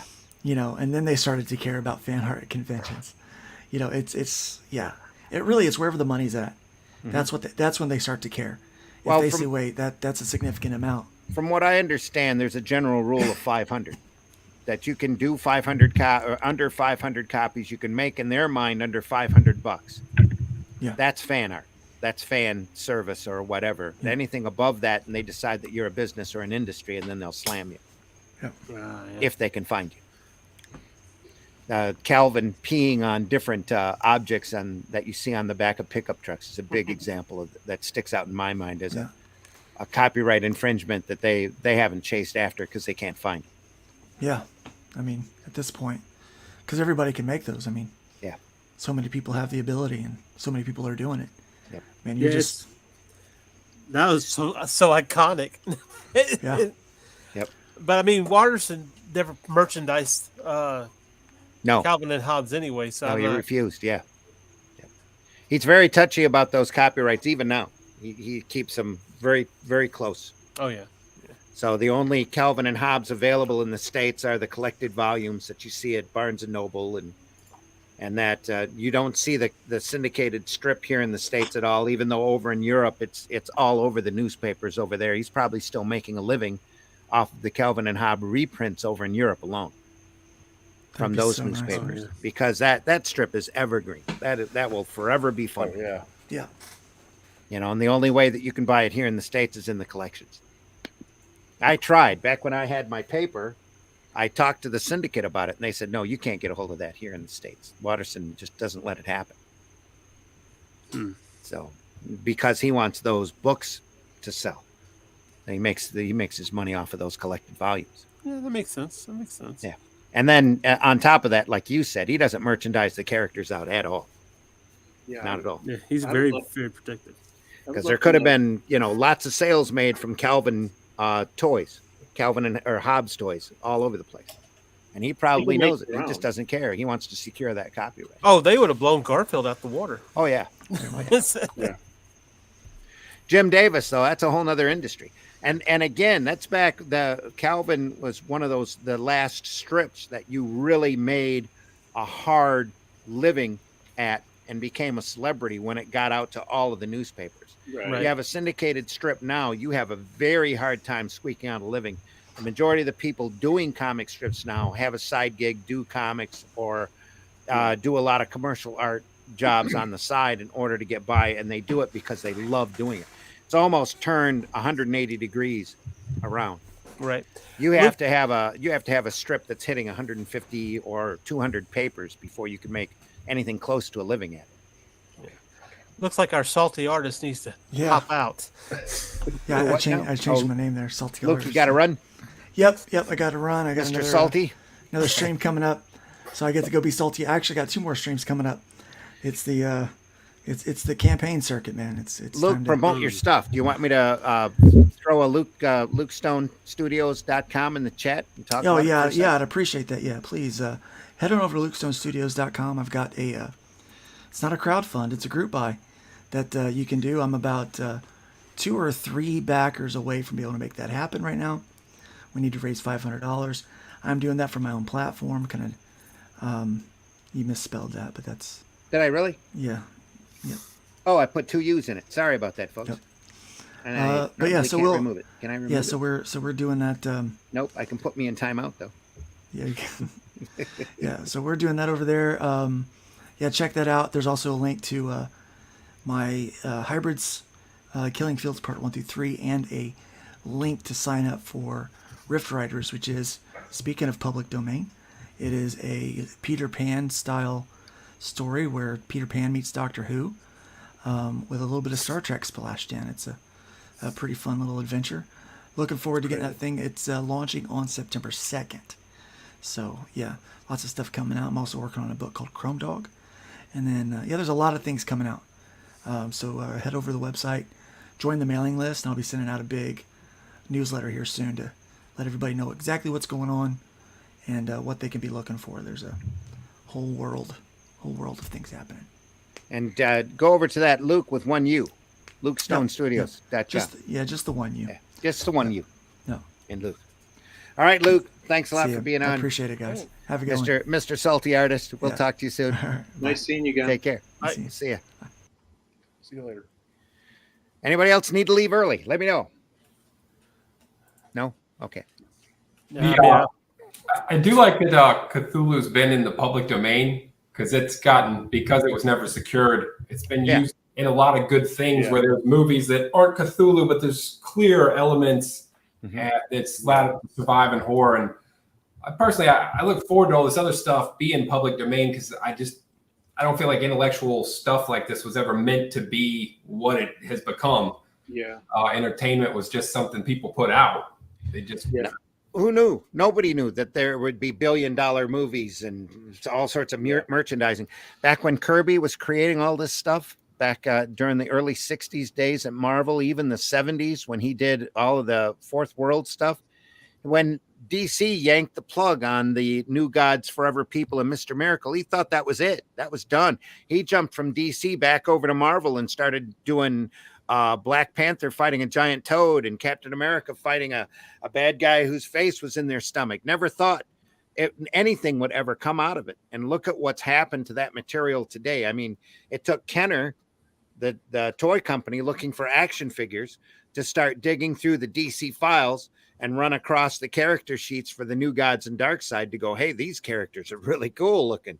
Maybe we should do toys. And for them to go, I had holy those crap. toys when I was a kid, and I remember thinking, like, who are these characters? Yeah. Like, Where what? did they come from? Yeah. is that coming out of like the Super Friends cartoon? Superpowers. Superpowers. Okay. Yeah. Sprung out that. And they went back and got Kirby to draw a miniseries for Superpowers. So, and I think it was Jose Garcia Lopez, I think, did all of went through and redid all the character sheets on all of them characters at once. They had a style guide for the longest time. I've seen it when I've seen Jose at a convention. He'll take out that style guide, front, side, back versions of all of these characters, just beautifully drawn.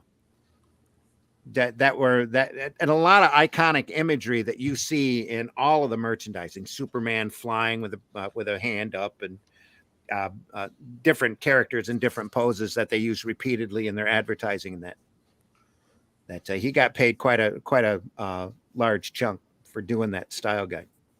Because it was advertising money, it wasn't comic book money. Right. That's a big difference. Funny that when the Batman movie came out, the Tim Burton one, that I was watching something on it the other day, and apparently I couldn't really tell if they forgot to do toys for it when they were developing the movie, but for some reason they didn't have toys for the Batman movie. So what they did was took the Superpowers version of Batman and Joker and just repainted them. Yeah. They released them as the Oh, really? Ah, well, there you go. They use those model molds over and over again as much They as didn't they have time could. to get the casting done. That's true. Yeah. because those two take time. Oh, They weren't thinking that far in advance. So they did sell. It was really easy to real quickly put together a one color yellow bat symbol on a T-shirt, though, that they sent out all over the place. You couldn't keep that stuff in stock for the longest time. So. Oh yeah, it was Batmania all over the place. All over. Yeah. Started right back up with that Tim Burton movie. And, like Marvel should have taken advantage of with all of the MCU movies, but instead somebody walking into a retail shop now and looking for Iron Man, all they see is Iron Heart. Yeah. You know, they're looking for Hulk, and Hulk's not Mark Ruffalo character. He's a Korean kid running around. Yeah. That's Well, they that's did real that smart marketing. when the Dark Knight movie came out. You know, as big as a hit that was, Mhm. Batman was dead in the comics. Yeah, It was Dick Grayson wearing the cowl. yeah. Smart, real smart. Anyway, when they could have and should have put spinner racks in all the theaters. Yeah. Or behind the counter. Here's the special collector's edition, limited to 1,000 per theater. You come in, you buy the comic, you get even a trading card snapshot of the film along with it. You know, wrapped together for $20. Theater makes money. Marvel makes money. Never thought about doing that. I'm old enough to remember when they'd give out free comics for stuff like that. Like you go to a county fair or something, and here's a free Superman comic. Sure. With every ticket, it's like, oh, okay, here's Superman. Yeah. Yeah. They don't do that. They don't care about printed work anymore, is what it is. That's the same reason why you don't see comics, even black and white comics, in the dollar stores, which would make sense. They could do little digest sized comics. Archie tried it out at Archie went through and licensed Marvel and stuck a Marvel digest out and had a digest on the stands every time a movie came out that was themed to that movie. And those comics are great, even though they did a mixture of original old style comics, depending upon the character, and the newer version of the comics. But those digests were still fun. They moved them for like $6.95 to $9.95 a piece. They only had the license for like a year and a half. Now, at my local grocery store, I don't even see the little Archie digests anymore. They're gone. Yeah. Love to do a comic that is sitting on the grocery store checkout stands as they go through, just like the Poor Richard's Almanac. There should be comics up there. And Archie's made a living for decades doing that. Yeah, and they had a great idea a few years ago to do like reprints of Marvel and DC books and put them at Walmart at the checkout counter. Unfortunately, both Walmart and the comic book companies were stupid, and they put them in an area of the checkout section where no one goes to. Mm-hmm. So no one was buying them. What they did was they put them in self checkouts. Yeah. That's the issue. DC kicked out 100-page spectacular comics for $5. They stuck them near the Pokemon cards, not near where any of the magazines were. Ruth Mort. Yeah, and DC and Marvel didn't even market it. Like they didn't tell anyone. No, didn't tell anybody. You found out through basically the hard way by going to Walmart. Oh, look, there's Swamp Thing. Yeah. Oh, and some of those, there's a couple of those 100-pagers that are really good, and some of them they went through and cleared out their backlog of stored material, their Halloween specials. That have all original material in it. I will say when they put those Giants out, I do remember them releasing a couple of press statements on those. Yeah. On the Giants. Mainly to tick off the comic shop retailers who weren't being offered them to start with. They were only exclusive through Walmart. And in those Giants, the Swamp Thing one. What a great way to treat your customer base, Yeah, right. Yeah, the Swamp Thing one printed the final story by Len Wein. Yeah. That he did with Kelly Jones. They didn't get to the dialogue, so it's all just action. It's all just the panels. Mm-hmm. But I mean, that's they didn't even market that. Like, hey, final story. Finally going to print. What we have of it. Well, they don't want to mention the creative team on the cover. Heaven forbid that they actually make superstars again out of people with recognizable names. Yeah. Here's a Swamp Thing story by the creator of Swamp Thing. Here's the last story he'll ever do. Here you go. What do you think? No. Yeah, Kelly Jones is like the closest you'll ever get to Bernie Wrightson right now. Yeah. Probably for the rest of time. Kyle Holtz, I think it gets kind of close. And one of these days soon, as soon as he gets the equipment up, we'll have Tim Tyler on. Tim Tyler's doing some amazing things. But again, he's selling direct to consumers. And he's doing some great, horrific, old grindhouse style comics that are really good, real enjoyable. A lot of fun. Hey, Tim, got to come on the air soon. He says he listens to the show all the time, but he mostly, says, I'm sorry, I'm a creeper. I said, that's okay. That's the majority of our audience. We love them. Yeah. We all Mark, you're here to push something. Talk about it. Oh yeah, the project we're doing, which is actually an anthology fan created, but a lot of the guys could be pros. I don't know why they're not yet. It takes a while to get noticed. But we did a big fan anthology of early Image stuff, and it's all charity to help William Mesner Lopes, which I think is awesome. Oh, that's great. Awesome. Heck yeah. That seems Where like can they find that? Yeah, I threw links over to you that we could throw in the chat. There's a print edition and also a PDF edition. Either way, right. The previous book is also up and available, and also proceeds. All proceeds go to help Bill. It's Marcosa Studios. Yeah, Marcosa 6. Marcosa 6. Sis. Settings. Nope. That's not it. Get rid of that. Let me share this.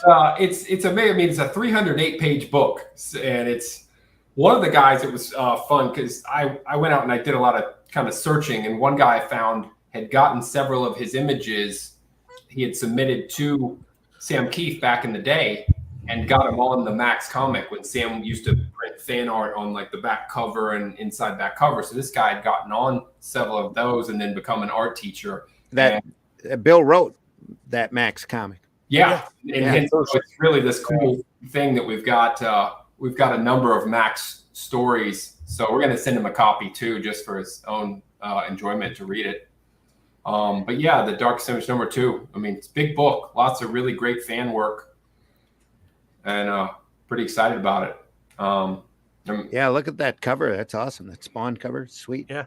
Yeah, that was kind of lucky. I've actually had the guy who did that art piece did a coloring job in my Guano Guy book. So then when he had this Spawn fan art, and I was like, oh, hey, can we grab that? Because that would make a great cover. Look at that. Yeah. Definitely affects the mood. That's the Q method or the method Q? The Q method. Yeah. So Sweet stuff. Nice stuff. I already had him as a colorist, but yeah, just all around great artwork.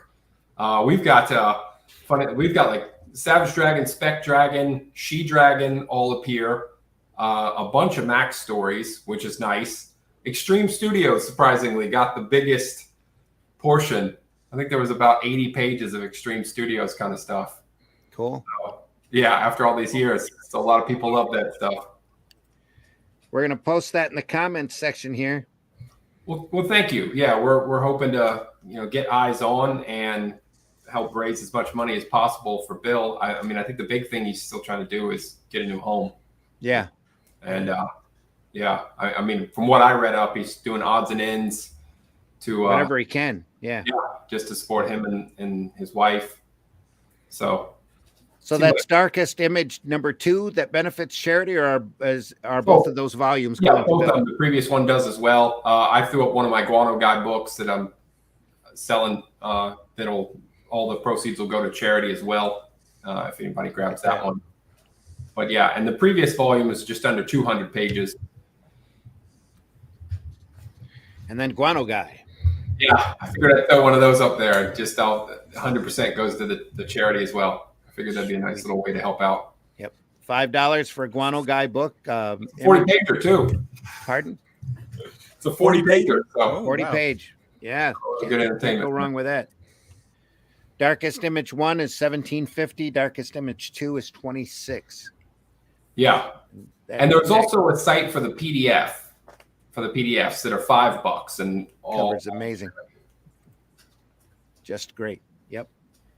Let me put that in the chat as well. We're going to put the PDF in the chat. I've read some of these comics and they're cool. Oh, you got one of the. I have the Image Grand Design and Image Grand Disaster that you did a little while back, and they're both cool. I haven't read Darkest Image yet, but I'm actually downloading that as we speak.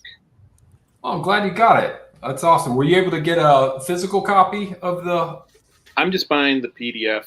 Okay, yeah, because Design Disaster was there was a small group, and it went fast. Yeah, Well, let's That's good. I Though. know you're getting out there. Previously, when we did the last book, it all went to the Comic Book Legal Defense Fund, and then when it was Image Grand Design Disaster, all that went to the Hero Initiative. And the new one was going to go to the Hero Initiative until kind of by serendipity found the charity work. It was Jerk Comics, actually. He was doing a real push to raise money for Bill, and that's how I learned of it. And so we just kind of jumped on board with like, let's add what we're doing to what he's doing. Yeah. So that was really good of him. He's been doing a lot of work himself. Oh yeah, Jerk has a fantastic. Last I checked, it was 5 parts on Sam Keith, and I think he also had an interview with Bill, huh? Yeah. I did an interview with Bill, which is really good. Well worth listening to, and even has some insider knowledge that was doled in about the Max as well. So it was a very good interview. Cool. Yeah. But I love Sam he Keith. did some good work getting that going, and we hopped on board. Just made sense. Marcosa's studio. The link's in the chat, so go over there and take a look. Yeah, for Jerk Comics, if you haven't checked him out, he's also got a few things on there that's pretty interesting to check out. Yeah, a lot of history of comics and things. So cool. Yeah, he does his research. It's well worth watching. Oh yeah.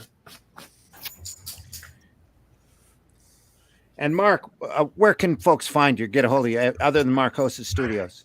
Yeah, Facebook, either under Mark Darden. That's where most of my posting is. I still Guano Guy is a Facebook as well, although that typically is just posting about Guano Guy. I'm working on issue 5 now, and I'm kind of close out the series on issue 5. Just wrap it all up and get everything in there I want to do because I got other things I want to move on to, and there's only so much time in the day and time in life. So there's only so much time you can devote to Guano. Yeah. Time to get off the. You said you're doing a darker series or a more serious series? Yeah. So when I finish up Guano Guy, I'm actually moving on to a series I had started brainstorming a couple years ago called Gassed. It's a horror revenge story, so completely different than Guano Guy. Awesome. And some of the guys that I've worked with on Darkest Image, we're kind of start pooling our talents together, and we want to start doing projects together, which is really great. Guys all have other jobs, but let's go forward with something indie. Right. Mm-hmm. Yeah. So very excited. Some of the guys I really like them. They just you find That's people good. you love working with and Yeah, doing things with them. Oh yeah, Right. yeah. Collaboration is best, man. Yeah, you get that Q method on a couple of books. Make it look like a old Warren magazine. Yeah. Oh gosh, yeah. Kill it. Yeah. He would nail that. There's a guy, Don Glut, is currently going out there and doing. He used to call it the Creeps until he got a cease and desist from. They said not far enough away from. Yeah, not far enough away from the current copyright holder for Creepy. Yeah. I can't remember what he calls it now, but he does a couple. Shutter. Thank you, Mitch. Just so reminiscent of the old Warren magazines. Whenever I see them now, I have to buy them. Just to read through them. Just great stuff. They're on magazine stands. They're on magazine stands, but it's very typical old style horror, 5-6 page stories with a twist ending usually at the end of them. Just great old stuff. The stuff you can't go wrong with. If you're ever at your local retailer, comic shop retailer, and you're going through their magazine boxes and you see the old eerie creepies of Amparellas, never a bad time. And usually well worth the cost because your retailer doesn't get down there and price those magazines all the time or reprice them to current value. Sometimes you can catch them for really good prices. Mm-hmm. So, and for the art, the quality, the story that you get in there, it's more than worth the cost of admission. Oh yeah. The amount of artists, the quality of the artists, the names were just sometimes it's just, you sit there and you go, how lucky was I to get that magazine, Now for a Grant, you've got a Kickstarter rolling right now for Beowulf. I do. So this is issue 4 of Beowulf. Issues 1 through 3 were all successful. Essentially Beowulf is the story that we all learned about in high school English class. That guy, but he's been reincarnated as a 30-something slacker. And there you see his two sidekicks. Hazel is a teenage girl, and her cat Mooney. And Mooney has magic powers. Cool.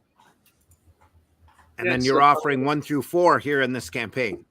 Yes. That- 4 is the new one, but we still have copies of 1 through 3 as well. You can get digital, you can get print copies, and we have a variant cover for issue number 4. Cool. Swoosh. Awesomeness. So is this going to be an ongoing series or is it a limited series? So it's a 6-part storyline. Oh, okay.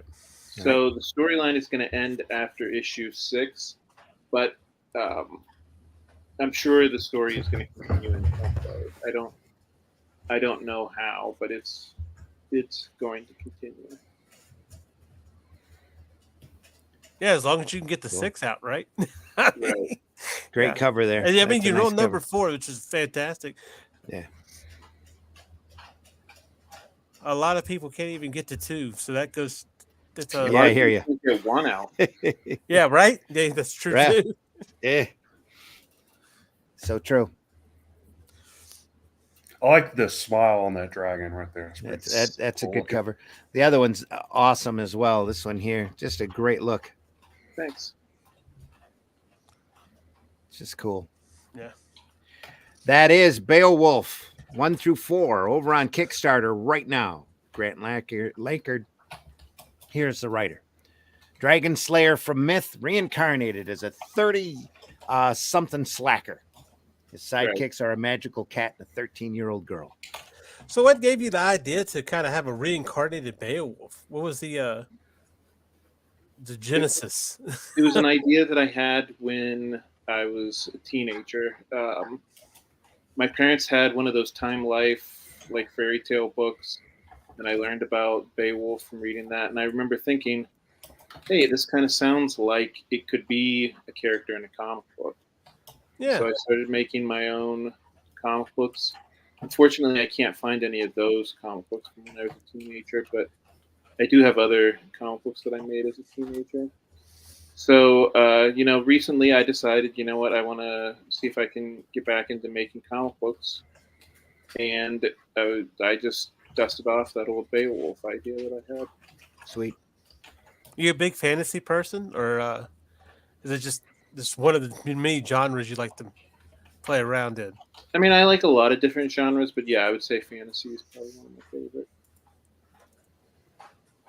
Yeah, the fact that it's Beowulf is kind of refreshing because when people do like the mythological character being reincarnated, it's usually like King Arthur or something like that. Right. Oh Yeah. yeah, And doing yeah. Beowulf is kind of seems like a breath of fresh air from the norm. Yeah, I mean, I didn't plan it out like that, but yeah, it does seem like, there's so much like Robin Hood out there. There's so much King Arthur, all of those, even Snow White, is very overused. There's not a lot of Beowulf stuff out there. Someone argued that without Beowulf, a lot of those Hail, wouldn't sugar. exist. Hey, Chris. Hey, Chris. Happy to have you here. Grant, tell folks how they can find you. Well, okay, Grant Lankard is a very distinct name. I am the only Grant Lankard on Instagram, Twitter, and Facebook. So if you want to look me up on any of those 3 places, please do. Definitely check out that Kickstarter campaign. Help him out. He is. It's only got 34 more days to go. He's got a couple of thousand left to reach. Actually, less than that, isn't it? You're about halfway there now. I think I'm almost Over. exactly halfway there. Over halfway. Well, yeah, pretty close to halfway. A little over halfway. 86 backers, 34 days to go. So back that project. That's a Oh yeah. Beowulf 1 through 4, an adventure that spans centuries. Over on Kickstarter right now. There you go. Thank you so Mitch, much. anything Yes, to sir. promote or tell folks how to find you? You can find me at Linktree/Celtic Cross Studios, where you can find my webcomics, my website, and my apparel store. Just put up a new T-shirt. for those interested. Currently working on the getting the backer rewards out for the Southern Gothic trade. I haven't got the actual trade back yet, but when I do, those will be sent off. And currently working on the first issue of a new Boger ongoing series. Oh, cool. So I'll start crowdfunding that maybe late October, early November. Cool. Nice. Good time to do it, especially Yeah. Southern Gothic, late October. Yeah. Yeah. See, tell folks how they can find you. Well, of course, you can always check out my Linktree. See Michael Lanning. It's got all my Facebook, Twitter, and all that. And of course, Dispatches from Outside the Box, the same place where you can find you, Randy, and Mitch on Tuesday nights at 8 p.m. Eastern. Again, where we talk about geek stuff that kind of inspire people to create. But also, and I have to remember this now, there's also a new panel on Sketchy Saturdays that we're at 10 a.m. Eastern, 9 my time, which means I got to get up early, kind of like for Sunday Funnies. Get in there. But let's see, it's of course it's Mike, Jimmy, and Marv V, myself, John Celestri, and Rodney Fike of Roadkill Rampage, Hazem Productions. Sorry. So check that out. Yeah. We had Cool. pretty good, interesting talk last week. It's nice to, when you have like with John Celestri, who's worked on so much, he's got a lot to say. So it's interesting to hear. Yeah. Love having John on Sunday Funnies and just go off and start talking. So, and if you haven't seen Sunday Funnies, go over to the Ragin 2 YouTube channel. Take a look at that. We have it every Sunday morning at 9 a.m. We'll have it this Sunday at 9 a.m. We try to put the fun back in funny books and talk in a positive light about this wonderful industry and this business that we're in called comics or sequential art. So then we'll be back again this Wednesday, or next Wednesday, for another version of the ZimmCast, another edition. Who knows who'll show up then? I always put out a bunch of links and hope that somebody will come in. We were lucky to have Luke on today. Grant, Mark, you're always welcome on board whenever you can.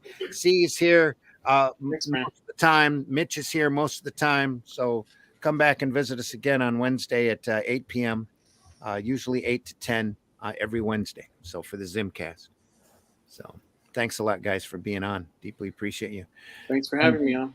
I didn't even get to go through the whole list of notes. So we'll talk more about language sometime real soon, especially that word community. Drives me nuts. Anyway. In mainstream. When you're not talking in mainstream, well, we kind of glossed over mainstream this time, but mainstream community,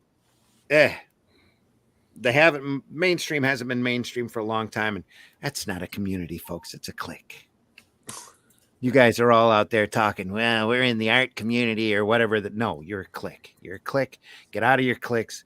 Get out there and talk about this wonderful art form to readers out there. Anybody that you think might enjoy this hobby, bring them into this hobby. Don't just sit here and think that you're the only one. It's not just a group of us sitting in our basements podcasting. It's people out there. All the normies, all should be reading comics and being entertained by this art form. They only have to get into it and get into it often enough to enjoy it.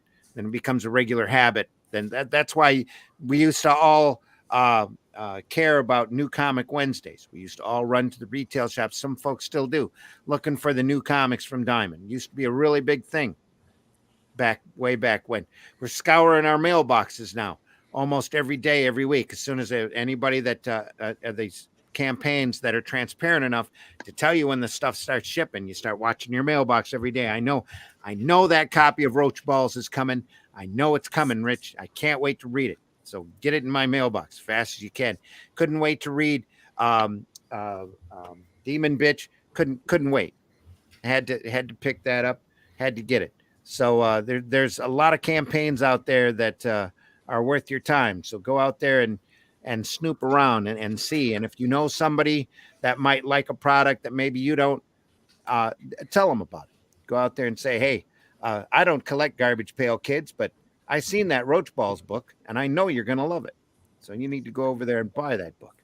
Yeah, I could really make you jealous by telling you I already got mine. But you would make me very jealous. I know it's coming any day, but hey, when your name starts with a Z, you pretty much get used to being at that bottom of that list. mine starts with R. It's pretty close to Z. Yeah, well, I also it took me a while to catch on to the campaign too, and to buy in. So Yeah, I think was like Christy got hers. 167 or something. What? Shin, right? Christy Shin got her Christy roach got balls. hers. Yeah. She might have gotten hers before me, even. So Roach balls, Mark. It's real funny. it is. Have you seen the book? No. No, Lady Go-Go. yeah, by the title, it better be. Yeah, It it's is. it's like a grungy garbage pail kids type book about a guy who dresses up as a superhero for his junkyard neighborhood. So And yeah. it is a junkyard neighborhood. Yeah. Rich Literally. Rich Ayala, I believe, did that. Ayala, yeah. Yeah. Rich Ayala's Roach Balls. He had this campaign that he was running with, and he got it under a few people's. He started going around to the different podcasts in the chat rooms, yelling roach balls. No explanation. He just pop in, roach balls disappear. Did that for a few months, and then kicked the book up. Pretty ingenious. We've had him on the ZimmCast before. He's real good. He's welcome back on every time, anytime too. He just never takes me up on it. So maybe we'll have him on again real soon. All right, everybody. Thanks a lot. Thanks, Chris, for being in there. Since I got Rich Sugar got his roach ball. Yeah, thanks for having me on the show. Grant, you're welcome on anytime. So if you can put up with my, yapping, you're more than welcome. So, right, everybody, take care. Go out there and visit your local retailer often. Take a look at those crowd funds, those buy-ins, Kickstarter, Indiegogo, even Zoop if you have to. Go over there and take a look at some of those products. We can't hold that against some of these creators out there. That anyway, and we're gonna see this market just keep expanding and keep blowing up, because for every failed campaign out there, or every campaign that doesn't quite make it, if they're studious enough and they learn from their mistakes, they'll come back out and they'll make it work. But you're always going to see these folks going out there and showing you how to reach that brass ring. If only you do the work and try your best at it. You might not be able to reach the same numbers as Rip-A-Verse, but you might be able to make a little bit of profit out there if you keep doing your comic your way. Tell this despite what anybody wants you to believe, this market is ever expanding, and it deserves to expand. This art form is a phenomenal art form to be in, where you can say and do anything that you want. You don't have to look the same as every other book. You don't have to always do the same thing as everybody else does. You're no longer doing this to grab that Netflix deal, because we all know that money has dried up, but the readership hasn't. There's still people out there desperately looking to be entertained by good quality stuff, no matter how they can find it. Even if they have to read it in reverse, they're going to go out there and find the great stuff out there and be entertained by it. And if you know of great stuff out there, tell your friends. Don't be afraid to admit that you like this art form. It's not just for kids, and anybody who looks down on it as kiddie literature needs that education. They need to know that there's a lot of great stuff that comes out in comics. It's not all male power fantasies. It's so much else, and so many other directions that we can go in, so many other formats that we want to be in. I'm working on a book right now that's not going to be in a standard comic format, that I've been banging my head against the wall for the last couple months in order to get rolling on it and get it done. I'm really happy with the format I've chosen. I'm really enthusiastic about the subject matter. It's my last 6 months experience being under the bug and on the respirator for 6 weeks, and having to learn how to do everything back over again. There's so much that I've learned that I want to put it in a book and want to get it out. First thing I could do once I was able to move my hand was to ask for a pencil and a piece of paper and start drawing comics, cartoons. Some of it will be those pencil sketches that I did when I couldn't move anything except for my forearm and my hand, and try to improve my hand-eye coordination.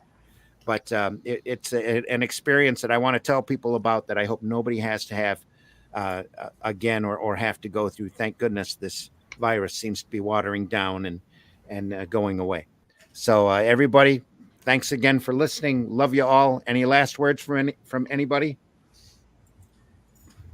Thank you again. Good Look night at and good Beowulf luck. 1 through 4 on Kickstarter. Look at Marcos Studios, right? I said that right? Yes. Yes. 6.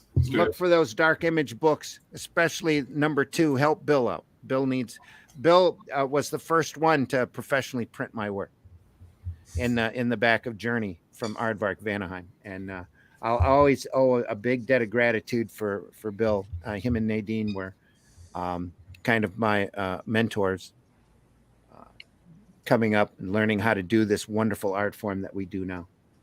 So keep drawing. Be good, everybody. We'll see you soon. See you next time around. And take care. We're going to run a couple of bumps and then we're out. So see you soon. Bye. Take care. Have a good night. Have a good rest of your week. He said, looking for something to run here. Here we go. Now comes the part where we throw our heads back and laugh. Ready? Ready!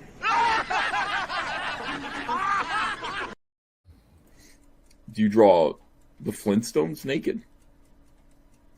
There's a market for that.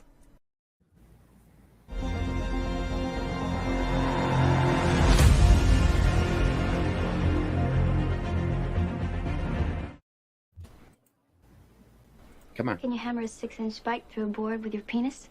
Not right now. A girl's gotta have her standards. Don't be mean. We don't have to be mean.